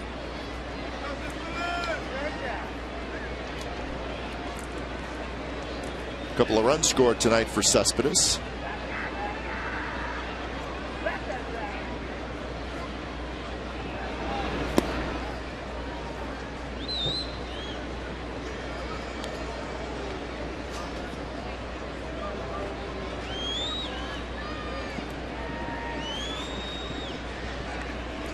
Cespedes was hit by a pitch in the 5th inning with 2 outs, and then the very next hitter, Moss, hit a home run.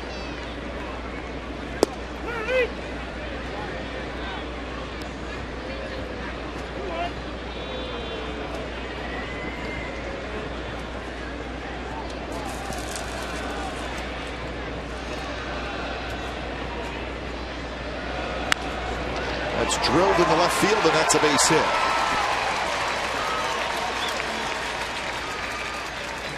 So here's our Ford right choice. 3 more home runs tonight for the Athletics. Donaldson in the 2nd inning. Moss in the 5th inning. And Kataris in the 6th inning. So the A's with 7 home runs in the last 2 games.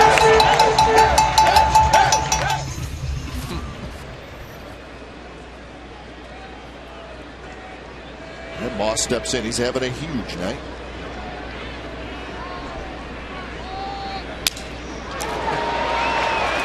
He's having a huge night as he drops one into center field. He's 4 for 4. And Bob Owen said he's having such a huge night. He's going to leave him in there even with the lefty pitching. And Brandon Moss, just close your eyes and swing, because if you make contact, big boy, it's going to be a hit. And he does it again. Right back up the middle. You heard the bat crack. Broken bat, but he'll take it. So for the first time in Moss's career, he's got 4 hits in a game. He's got 4 RBIs. Jordan Alberto is taking over the hitting coach duties. Chili's going to relax the rest of the night.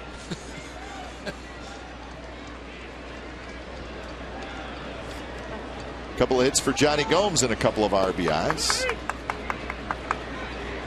What the great Hall of Famer Bob Gibson said to Tim McCarver when just in this situation, Carver went out to talk to Gibson, and Gibson said the only thing you know about hitting is that you can't.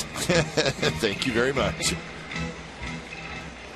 So Norberto, get your left arm ready. Shelley talking about Breslow, and he throws, and we know that. Good cut fastball. Johnny Gomes knows.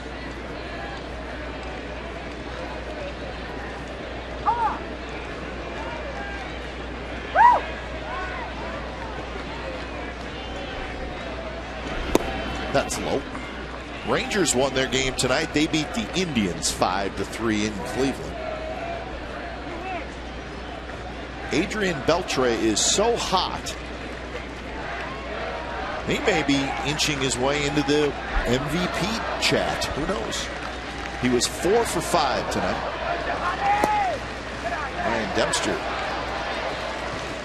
pitched well, so he's starting to pitch better for the Rangers. 7 strikeouts and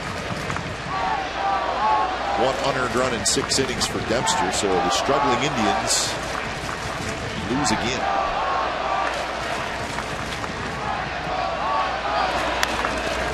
High pop-up. Should reach the seats, and it will. Johnny want to make it 4 home runs for the A's tonight, and a 3-run shot for his Petaluma National League team, because he was looking fastball 3-1, got it, and just a little too quick.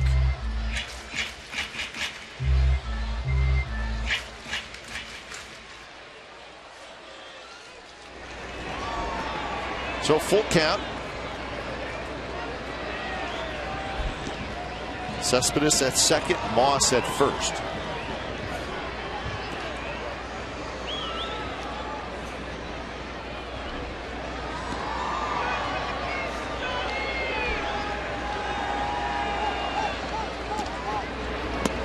And it's not close, and the bases are loaded with 1 out.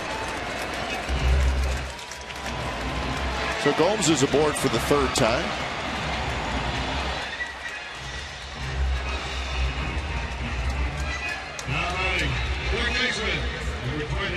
It's been Cook, Tazawa, Aceves, Bard, and now Breslow. Remember, Bob McClure was the pitching coach of the Red Sox. No longer. Bob McClure, a long time with the Kansas City Royals. The Red Sox with an ERA of 4.42 coming in. That's 11th out of the 14 teams in the American League.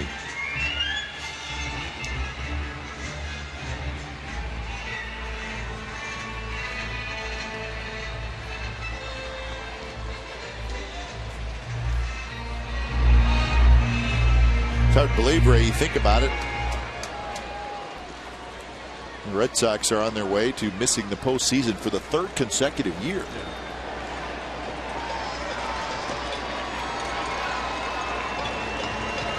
That is hard to believe, and we'll see what happens in the offseason, how much they go after any potential free agents who are available. Well, their payroll, $173 million, 3rd most in baseball. Now that was obviously before they made the huge trade, getting rid of a bunch of salary.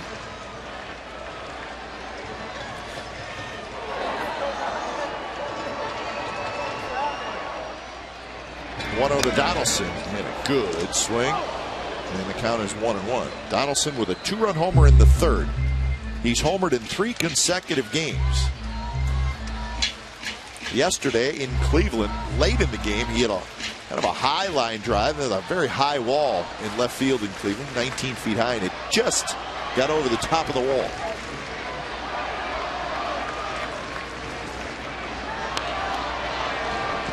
Other pitch he just missed. This is in the 9th inning. Chris Perez trying to sneak a fastball by him, and it didn't work.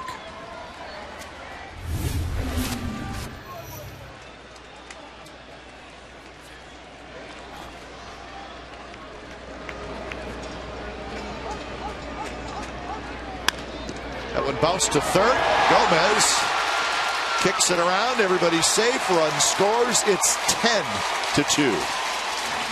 The ball was hit pretty hard. It was kind of an in-between hop, but Gomez could not handle it.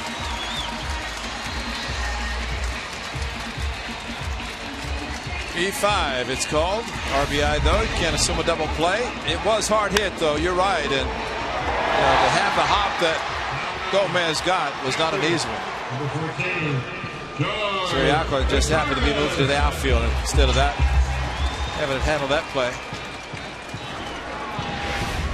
So that's the first error in the ball game. Here's Katara, still just 1 out.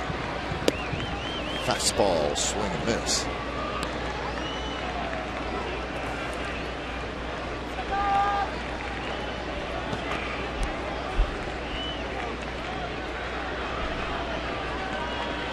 Monson warming up for the Red Sox. 2 innings. Bullpen is quiet.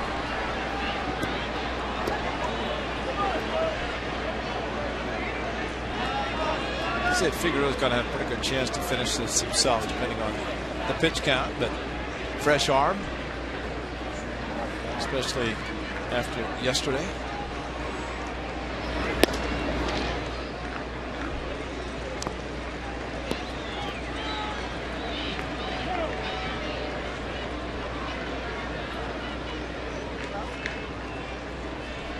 Moss at third, Gomes at second, Donaldson at first. 2 hits, a walk, and an error. And that one just a touch low. Breslow thought it was a strike.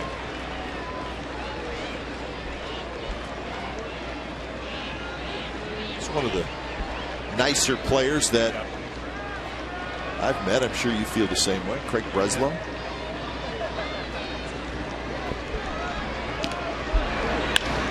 That one hit fair past Loney. 1 run scores. 2 runs will score. Donaldson trots to third. It's 12-2 Athletics, and Donaldson was not running well at all. In fact, he was jogging to third, so we'll keep an eye on him. In fact, Bob Melvin's going to come out and look at him. Moss and Gomes score. Remember, it happened also in Cleveland. Gets a hanging slider. Kataris, and remember, just a couple of fastballs thrown by him. And so he was helped with the hanging slider. Sped up his bat. Let's hope Donaldson's okay, because remember, in Cleveland, he came up a little bit short at first base, running, and flexed his knee a little bit, almost like it had hyperextended. Well, the score is 12-2.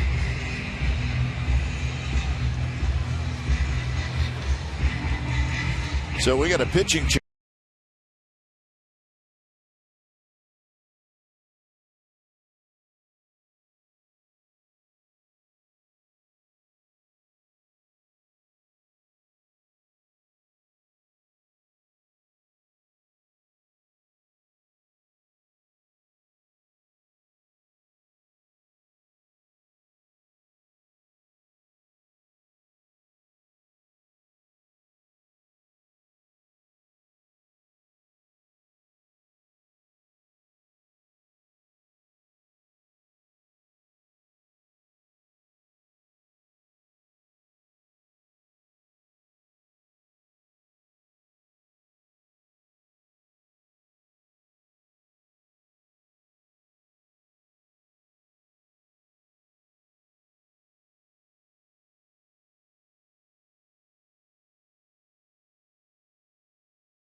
to 2.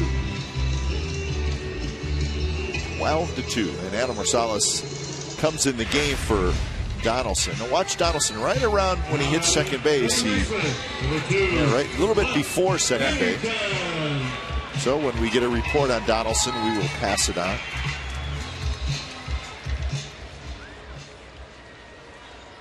Well, the way he was running and seemed like he didn't want to come out of the game, and almost like, okay, whatever you say, I'll come out. But when you're limping like that, there's something wrong. And again, it's not like it didn't happen just tonight. It happened in the series in Cleveland. It's something with his knee.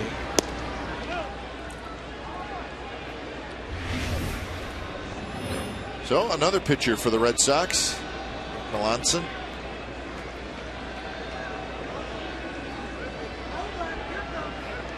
I think the Red Sox saw the struggles of Melanson coming this year.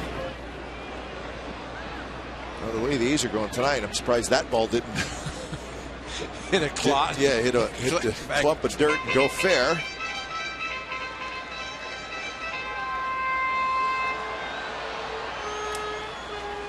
But Melanson,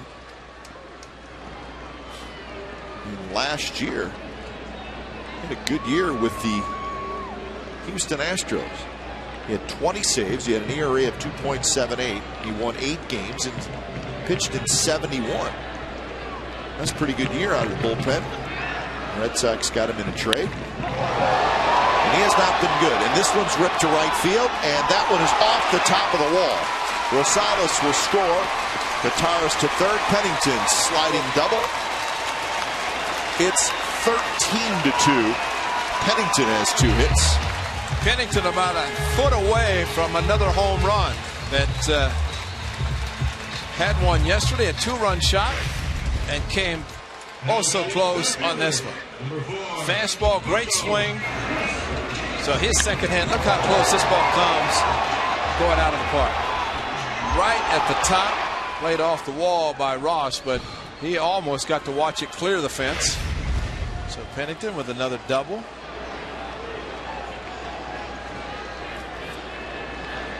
Still the top 4 in the batting order. Cespedes has scored 3. But only Reddick has a double. 1 for 12. Cespedes a couple of hits and a hit batter.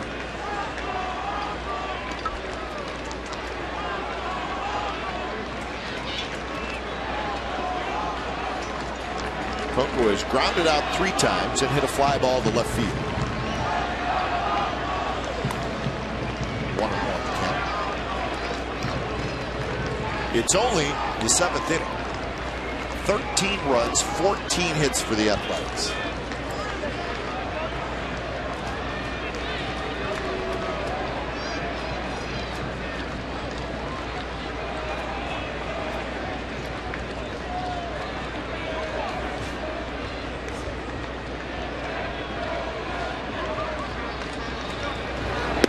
I'm just looking. The A's scored 7 runs on Tuesday, 8 runs on Wednesday, 12 runs yesterday. So that's 27. So they've scored 40 runs in their last 4 games. And now it's 3-1.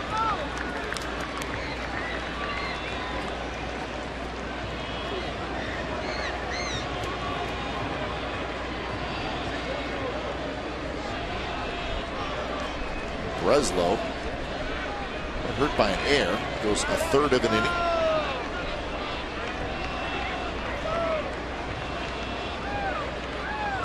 The 3-1 pitch is low, and the bases are loaded again.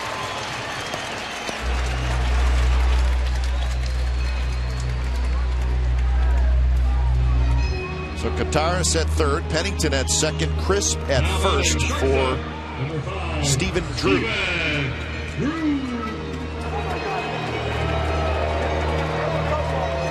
little over 20,000 tonight at the Coliseum.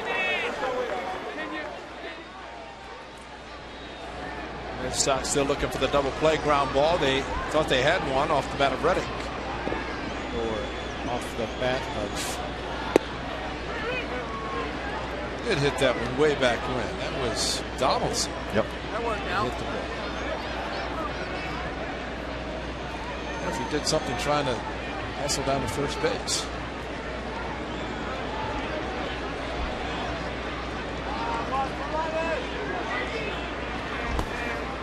Now 1-1 to Drew. Drew is flat out twice to center field. He's grounded to first, and he's lined to first.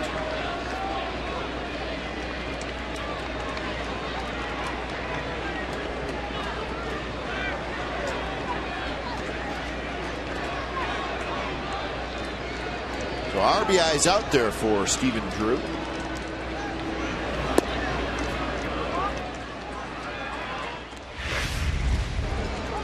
Let's see if Josh Donaldson does anything on this as he's running to first. Seemed to be okay there, but was it yesterday or Wednesday night in Cleveland that he was at first base and kind of flexing his knee a little bit? It's been, I think, Wednesday night the game that we did. It's reoccurring. So I hope it's okay. I think it's always better if there's any possibility of something occurring to get some treatment. Ryan Shulman was one of these trainers out to attend to him.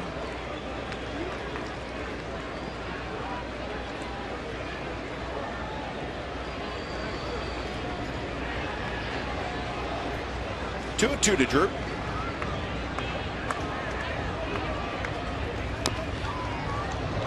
Just somehow got a piece of that one. A sharp breaking ball down in the zone.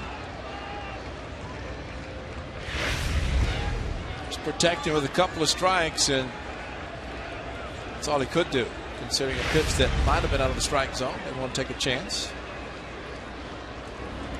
Guitar's a big night. Drove it in 3. There's a lot of big nights tonight. The biggest is Brandon Moss. So full count, 1 out.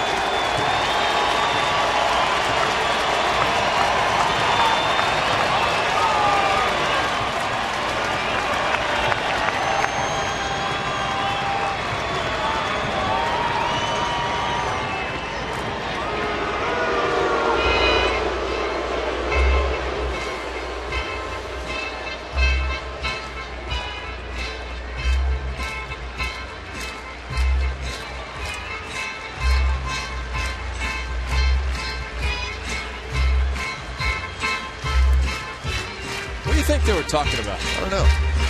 Maybe the pitch that Saltamonte put down, and it didn't like it.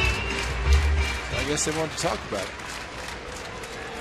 Better be a good one after that lengthy conversation. That's the important thing.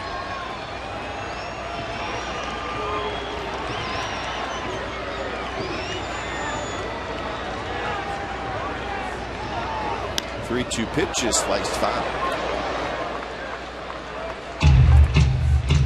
But it's certainly different when the Red Sox nation, which is probably not quite as strong as it usually is tonight. Some of them wearing grocery bags on their head. That tells you a lot. But usually they're pretty vocal. Not tonight. That was line to left, and that's a base hit.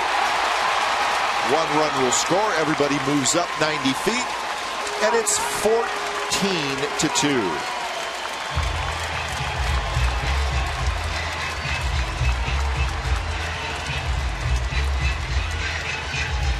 So the A's have batted around, and they've scored 5 times. Great at bat by Drew, fouling off the curveballs and a fastball to his liking on the outside part of the plate.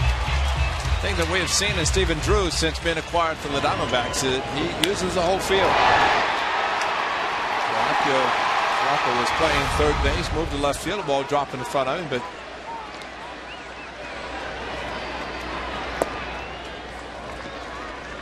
so here is Reddick, who is 1 for 4.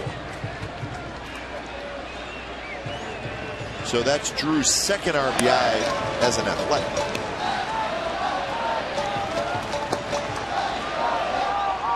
Andrew Miller.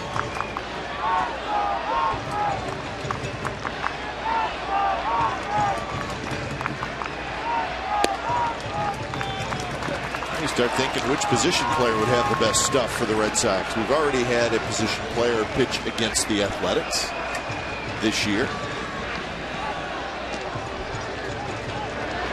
It's 14-2. Actually, it would be the third. Gentry and Mathis pitched. Right. Gentry with Rangers, Mathis with Blue Jays. Just thinking about that. So a catcher has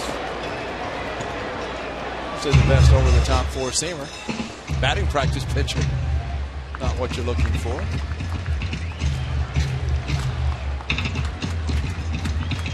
A's almost saw Keppinger with the Tampa Bay Rays when Farnsworth pitched the extra inning game here. He was their last pitcher. Aaron Cook sticking around. 3-1 now to Reddick.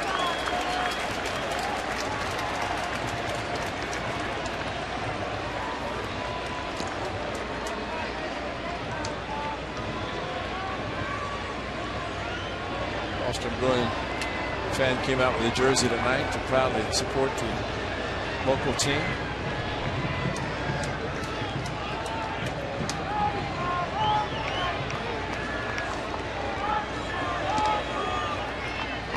Reddick waits the 3-1 pitch. Fouls it back.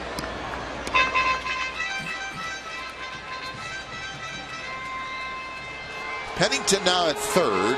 Crisp at second. Drew at first.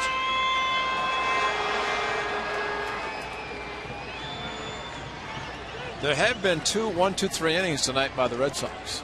First in the I don't fourth. recall. It's been a while. Seems like forever. That one's hit to right. Ross going back, and it is gone. Grand slam, Reddick. It's 18-2.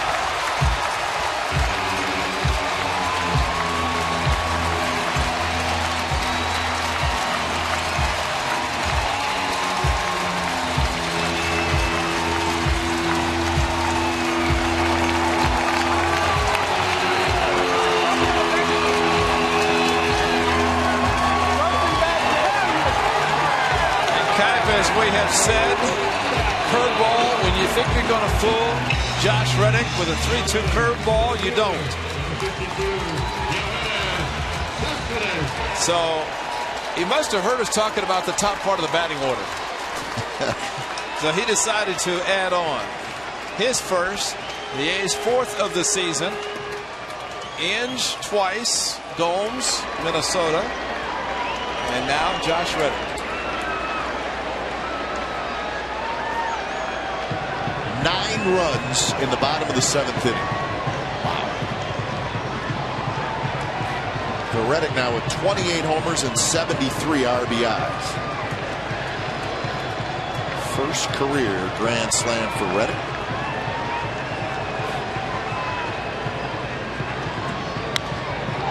Cespedes hits one high to right field. This one's going to stay in the ballpark. That's only the second out.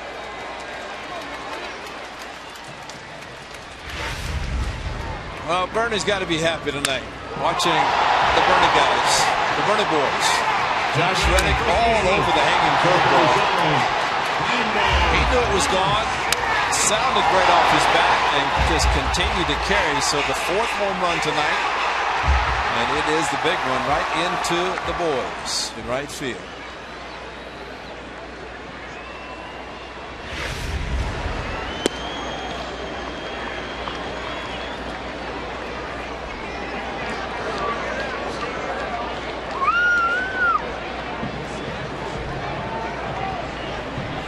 Brandon Moss is 4 for 4.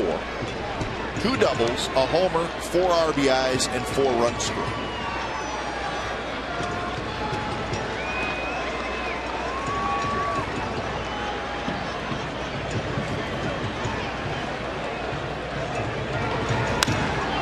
This one sliced down the left field line. Foul. The previous high in runs scored for the A's this year was in Toronto. It was a 16-0 win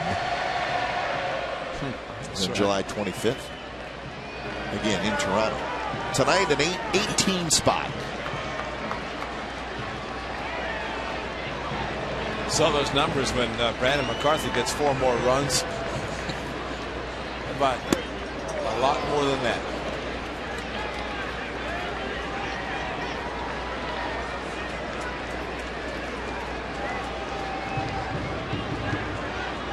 So did he sign that baseball for Steve Vucinich to retrieve the grand slam in baseball? 2-2 pitch. And Moss tries to hold up, can't do it.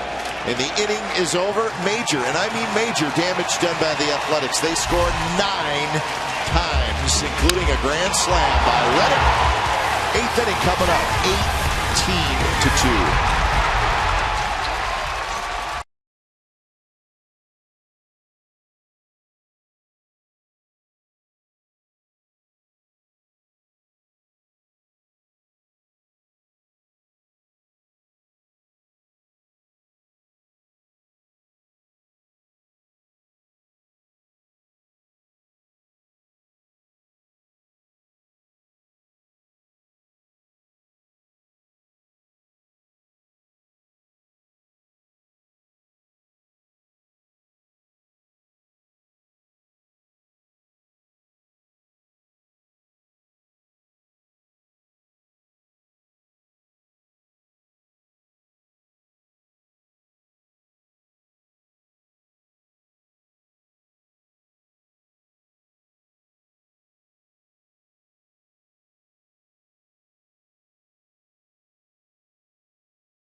By Cache Creek's Tropical Riches.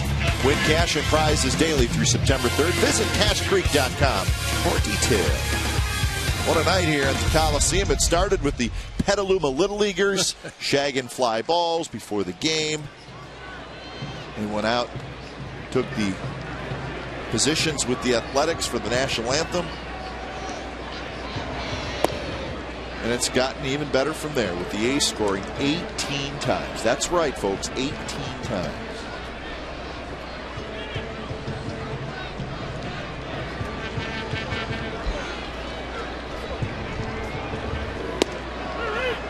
There's a strike to Jacoby Ellsbury.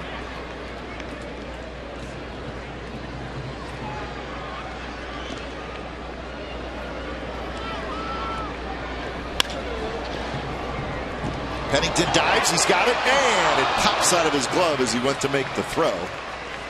He's going to throw him out too. With his strong arm, great angle, diving for the ball, coming up with it, but it just popped out, and see, he's a little bit upset. But even with the speed of Ellsbury out of the box very quickly, Pennington there, and when he popped up, transferred just, and he pounded his glove with his hand, knowing that if he transfers it cleanly, he's got a chance with a strong arm to throw him out. But they're in the Exmo.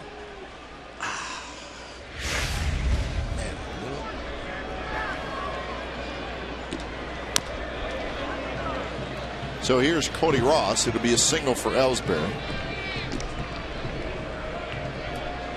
Yesterday, Jared Parker started for the A's. He walked 3. On August the 1st, he walked 3. 25 consecutive starts by the starters. 2 or fewer walks. Unbelievable. And that's the way the starters have gone. Matt McCarthy starts another one tonight with no walks, and his 6 1/3. Give Jared Parker a lot of credit because yesterday he struggled with the changeup early, but he stayed with it, got it working, and was able to pick up his victory as the A's swept the Indians.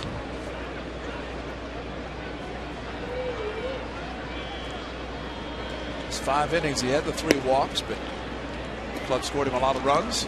Took advantage of the offense the A's yesterday came with, and even more so tonight.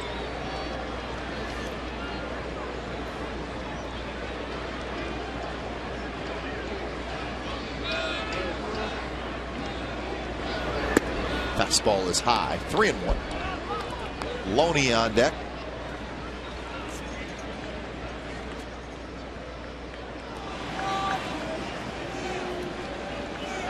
Vicente Padilla.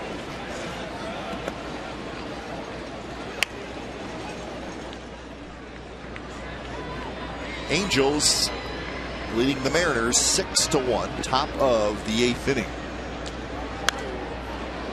So the Angels, decent hold on that game. I just wonder if they're going to try to make another run. That they played well, and the biggest series was in Texas when they had a chance maybe even to sweep the Rangers in 4. Ended up going a big lead in game 3 and splitting it, but now starting to play better baseball. If they win tonight, that'll be 4 wins in a row. And it's a walk to Ross. But listen, Ray, I mean, schedule-wise, for the A's, they have 31 games left after tonight. So most teams have right around that same number. I mean, we keep saying this, but there's still a lot of games. 30 games is a lot. It's a month, and a big month, the biggest month of the season. Sure. Because you're going to have pitchers and players, and especially those who have played a lot, pitchers have pitched a lot. And it's the month you really have to step up as a player and say, this is what it's all about, to be where the A's are now, where they were not expected to be. And instead of just playing out the season, they have something very important to play for in the month of September. And we've seen it a fair amount where MVPs are won in September. Jason Giambi. Yeah. Remember Vladimir Guerrero a couple years ago with the Angels? He had a terrific month of September.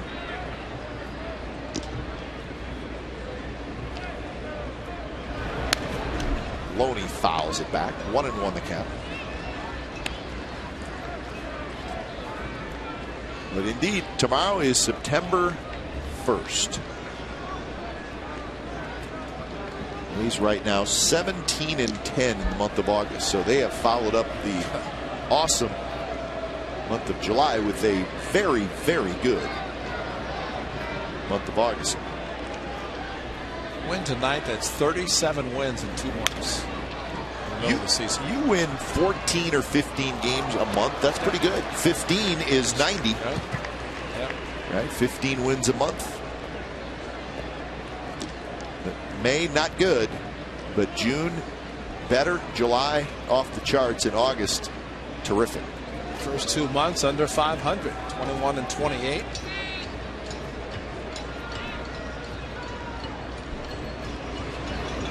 If you think about the A's on June the 30th,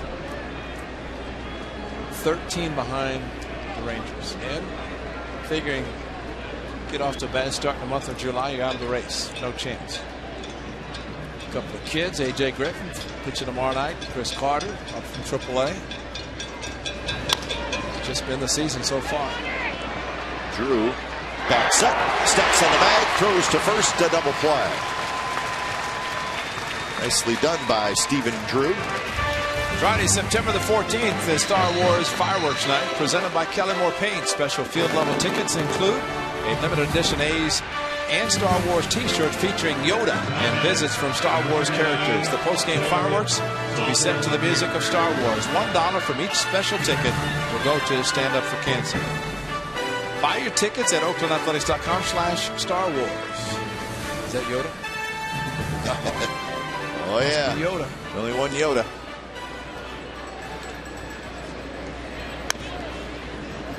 This is Saul Tulamaki, the switch hitter. He homered in the 4th. So he's got a chance to do something that Chili Davis did 11 times. Get a home run. Both sides of the plate the same game. I think Mark Teixeira's leading about 15 or 16 times.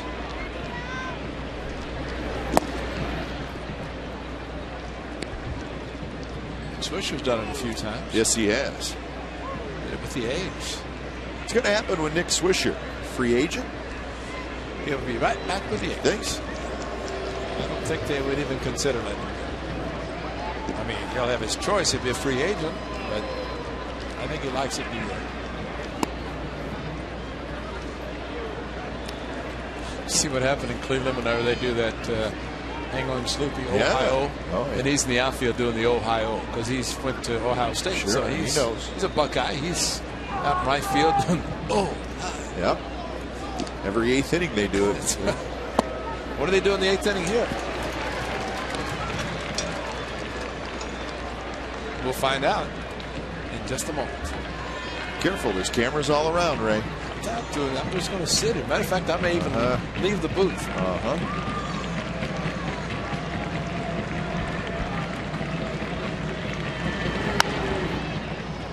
Foul. It's past the Red Sox dugout.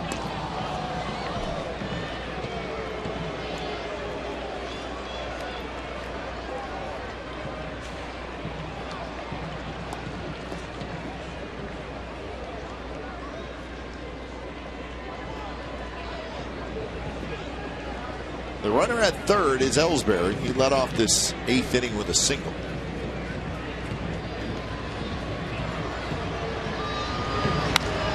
And that one launched foul. Saltamaki was way out ahead. In fact, it hit in the 3rd deck about 5 rows back. And you could see the rows of seats under the tarp, but I don't think we've seen that this year. He was way out in front. And then went over the A's dugout first and then to the 3rd deck. The 3rd deck here at the Coliseum, I mean, it's quite a ways back. Drew throws to first, side retired. Runner stranded. Bottom of the 8th coming up. Gomes is going to lead it off. 18-2. A's lead.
Toyota dealers, a lot of fun tonight with the Petaluma Little Leaguers on hand. They were the guests of honor.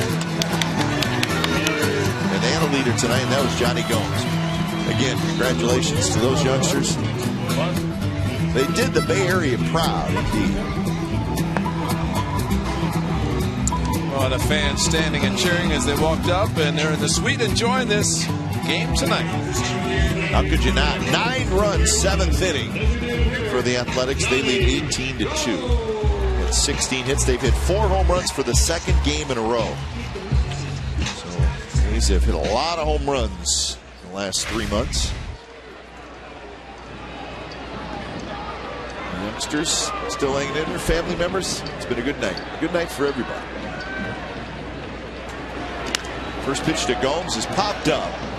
Loney is going to have a play in foul territory. He's got it. So Johnny Gomes, 2 for 4.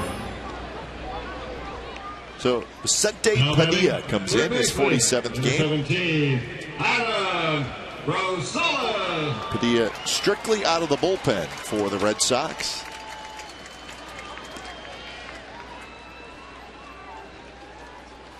Not always a popular guy to face.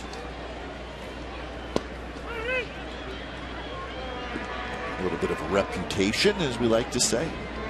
It's just what I've heard. Yeah, that's true. I witnessed it right here. I never forget the afternoon with Nick Swisher at the plate. And he was was thrown at and thrown at and thrown at, and just finally got hit and had enough. And our weekend.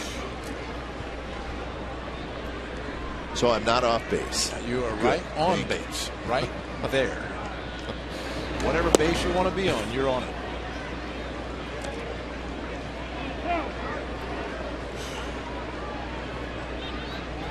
Ninth inning now up in Seattle, still 6-1.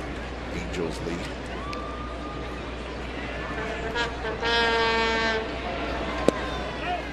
Only other game going on is in the National League. The Dodgers and the Diamondbacks are tied 3-3 in the 8th inning.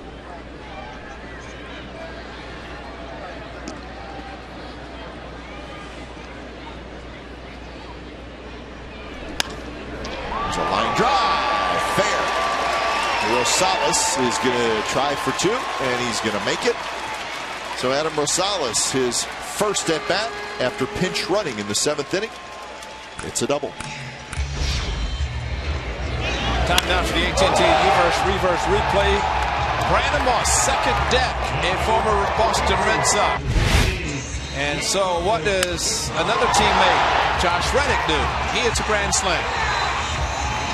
So the Moss-Reddick duel tonight, quite a night for the Athletics, their new team, and facing their former team. Unbelievable for Josh Reddick, 28 home runs. And for Brandon Moss, a career best 15.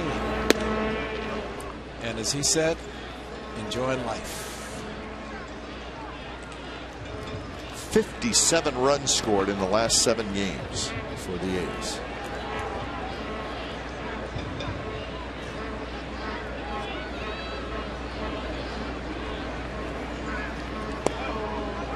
Really amazing, because this was a team the first maybe 2 months of the year, Ray, they at times really struggled to score. That's right.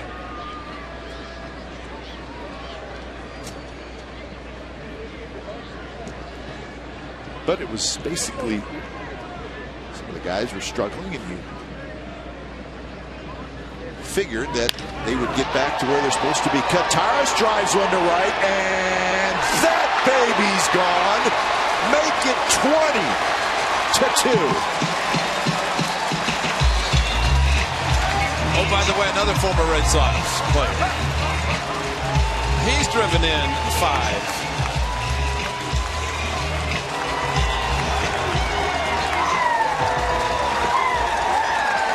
And a first career 2-home run game for George Kataris. Drove in 3 yesterday in Cleveland, 5 tonight, and what a night.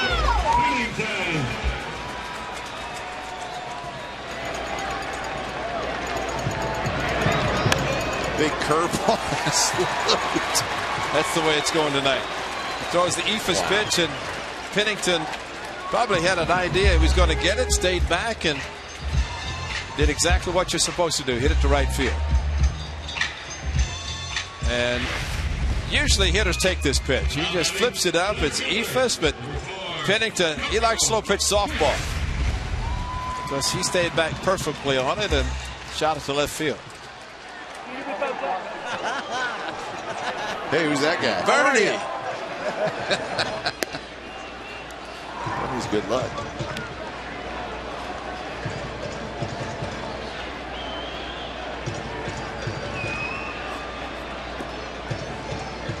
Coco Crisp 0 for 4 with a walk. And he takes low.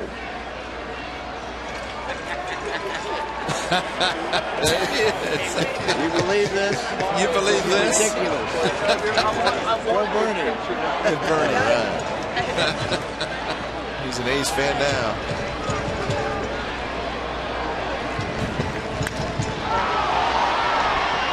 Ellsbury goes back. He's under it. And that's out number 2.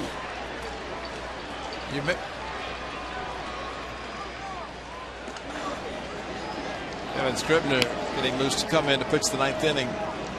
Do you remember in 2004 the Red Sox won the first World Championship in some 80 years? You remember what happened in Game 4 of the League Championship Series? the Yankees just beat up the Red Sox. And I want to say it's a score like this. Yankees never won another game. Red Sox never lost another game, and they won the World Series. Swept. Actually, no, I think it's up 3-0. So it was the third game. It was the third game. Yeah. And they won 4 straight, and then 4 straight in the World Series. And you figured it's over after game 3, and this score like this against the Red Sox, and they just kept coming back and winning. And it's not going to happen. Drew takes low. 2-1 the count. Stephen Drew is 1 for 5 with an RBI single in the 7th inning. That's when the A's scored 9 times. The A's now have 19 hits.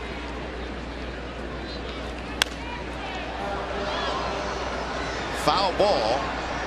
Gomez is going to make the catch.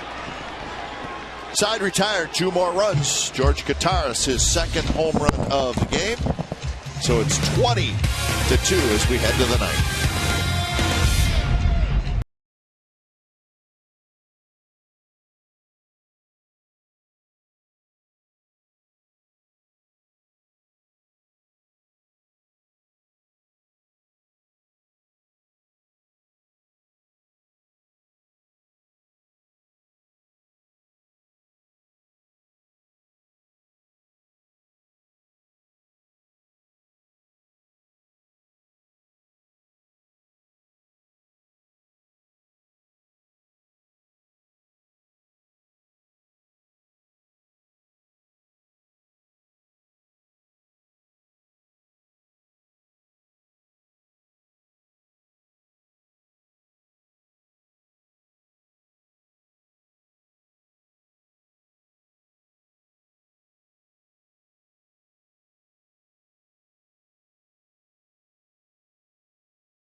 That's the run total for the A's. 20-2.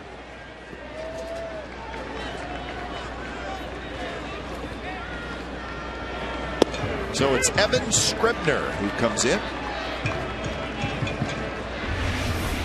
So when it's time for a change, think Speedy Oil Change in Tuna. Oil Change Tuna from Smart Experts. Scribner takes over for Figueroa. He faces Mike Aviles. Aviles 1 for 3. 9 hits for the Red Sox. This one bounced toward the shortstop, Drew, and that's out number 1.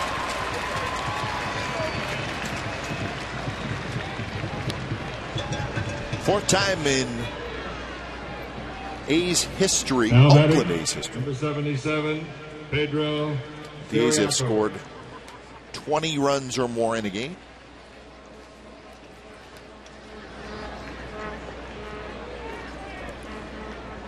George Kataris has had a little bit to do with that.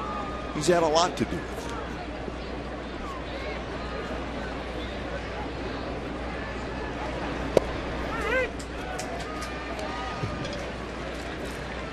So this is Pedro Siriaco, who started the game at third base. Now he's in left field.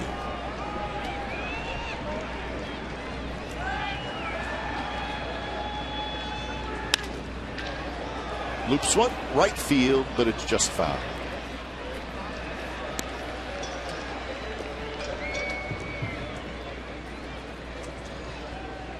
Remember, tomorrow it's a 6:05 first pitch. A's pregame live at 5:30. And then on Sunday, a 1:05 first pitch, 12:30. A's pregame live. And the Angels come to town. Should be a fun 3-game series. Angels closing in on what will be their 4th win in a row. Well, it'd be an important 3-game series. It should be interesting, fun, but very important for the A's and the Angels. You all agree that every game from here on out, especially starting in the month of September tomorrow, very important.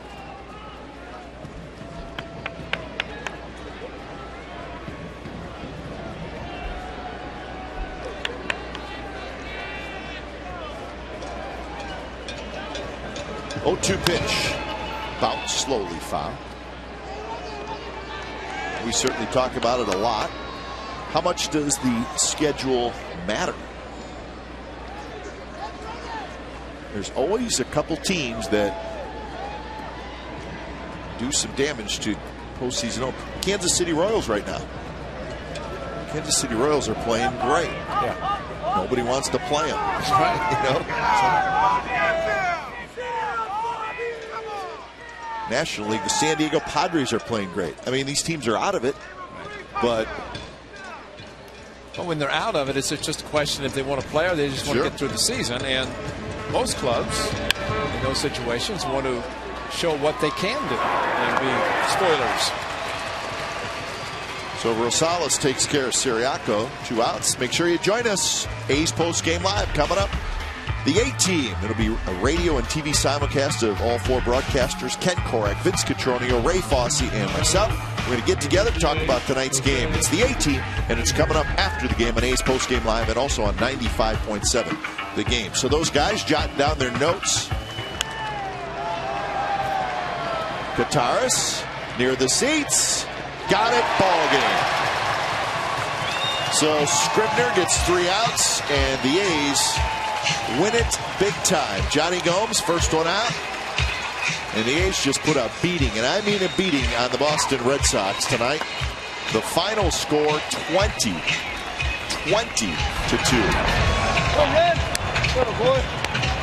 So the A's have now won 7 in a row. They've won 9 out of 10. They've won 13 out of 15, and they continue to hold on to that number 1 wild card spot. So, Ray, lots of offensive heroes tonight. Johnny Gomes, a special night for him. Gomes had a couple of hits, a couple of RBIs. Cespedes scored 3 times. Reddick with the grand slam. But Brandon Moss, who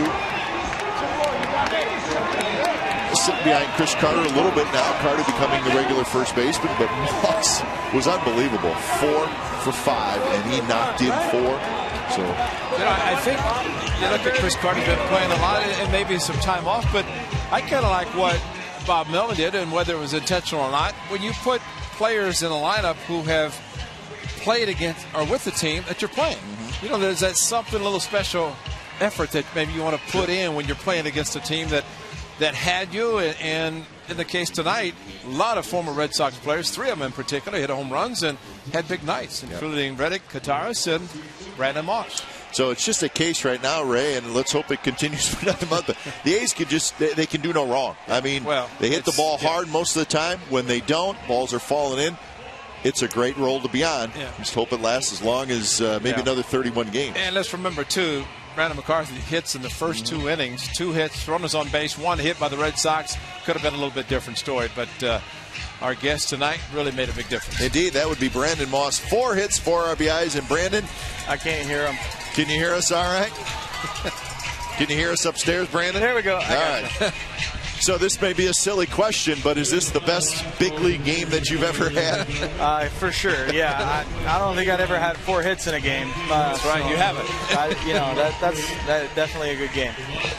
You know, let's go back to Cleveland, because you hit a home run to straightaway center field into the trees. We lost it, couldn't even find it. you talked about what Chili Davis had said to you about extending. You extended on that one. You extended the night, hitting the second deck. Nobody does that here. What has changed for you and just in your swing, the way you're hitting home runs? I think one thing is just, with just not being so pull conscious, just using my hands a little bit better and being a little bit better of a hitter as opposed to just looking for a pitch to pull every at bat. And I think that's the biggest thing. Chili and I have been really working on getting back to being a little more handsy lately as opposed to body, and it's starting to feel a lot better. Yeah, it's looking a lot better, too. The balls are falling. And Brandon, certainly a big night here at the ballpark with the Petaluma Little Leaguers. Now, you're from Georgia. Have you ever heard of Petaluma, California before maybe the last 2 weeks? Nope, I haven't. But definitely know who they are now, and they're a great group of kids. We met them today and hung out with them for a little bit. And you know what they did, they'll never forget that for as long as they live, what they did in the Little League World Series and how well they played. And they were part of one of the best games ever played in the Little League World Series. And they're a great group of kids. Well, you might have been able to play on their team. They probably would love to have had you, fortunate with the A's. But 3 former Red Sox tonight. You, Gutierrez, and Reddick. All 3 of you hit home runs. Huge nights. Grand slam by Reddick. You had a monster night. What do you think about playing against your former team and playing as well as you 3 guys did tonight? Well, that's fun. Playing against your former team is fun because you know the faces over there. And but at the same time, it's a game where you're not really thinking about who you're playing as opposed to what you're trying to do. You're trying to go out there and win the game, especially with where we are right now and how well we've been playing. That every game is turning into a big game, and you have to play each one to the best you can, and it doesn't matter who you're playing. So obviously it feels good. It would have felt good to go 4 for 5 against any team, though. But seeing those guys over there and talking to them is always fun, and it's fun to do well anytime. Yeah, we had a lot of fun as well. Brandon, nice job. Thanks for stopping by. Thank you. So Brandon Moss, 4 for 5, 4 RBIs, 4 runs scored. So a big night for him and a huge night for the A's. They beat the Red Sox tonight 20-2 in Game 1 of this series. Well, you've been watching Oakland A's baseball on Comcast Sportsnet, part of the NBC Sports Group. Don't go away. A's Post Game Live with Brody Brazil and Greg Cadaret starts right after these messages.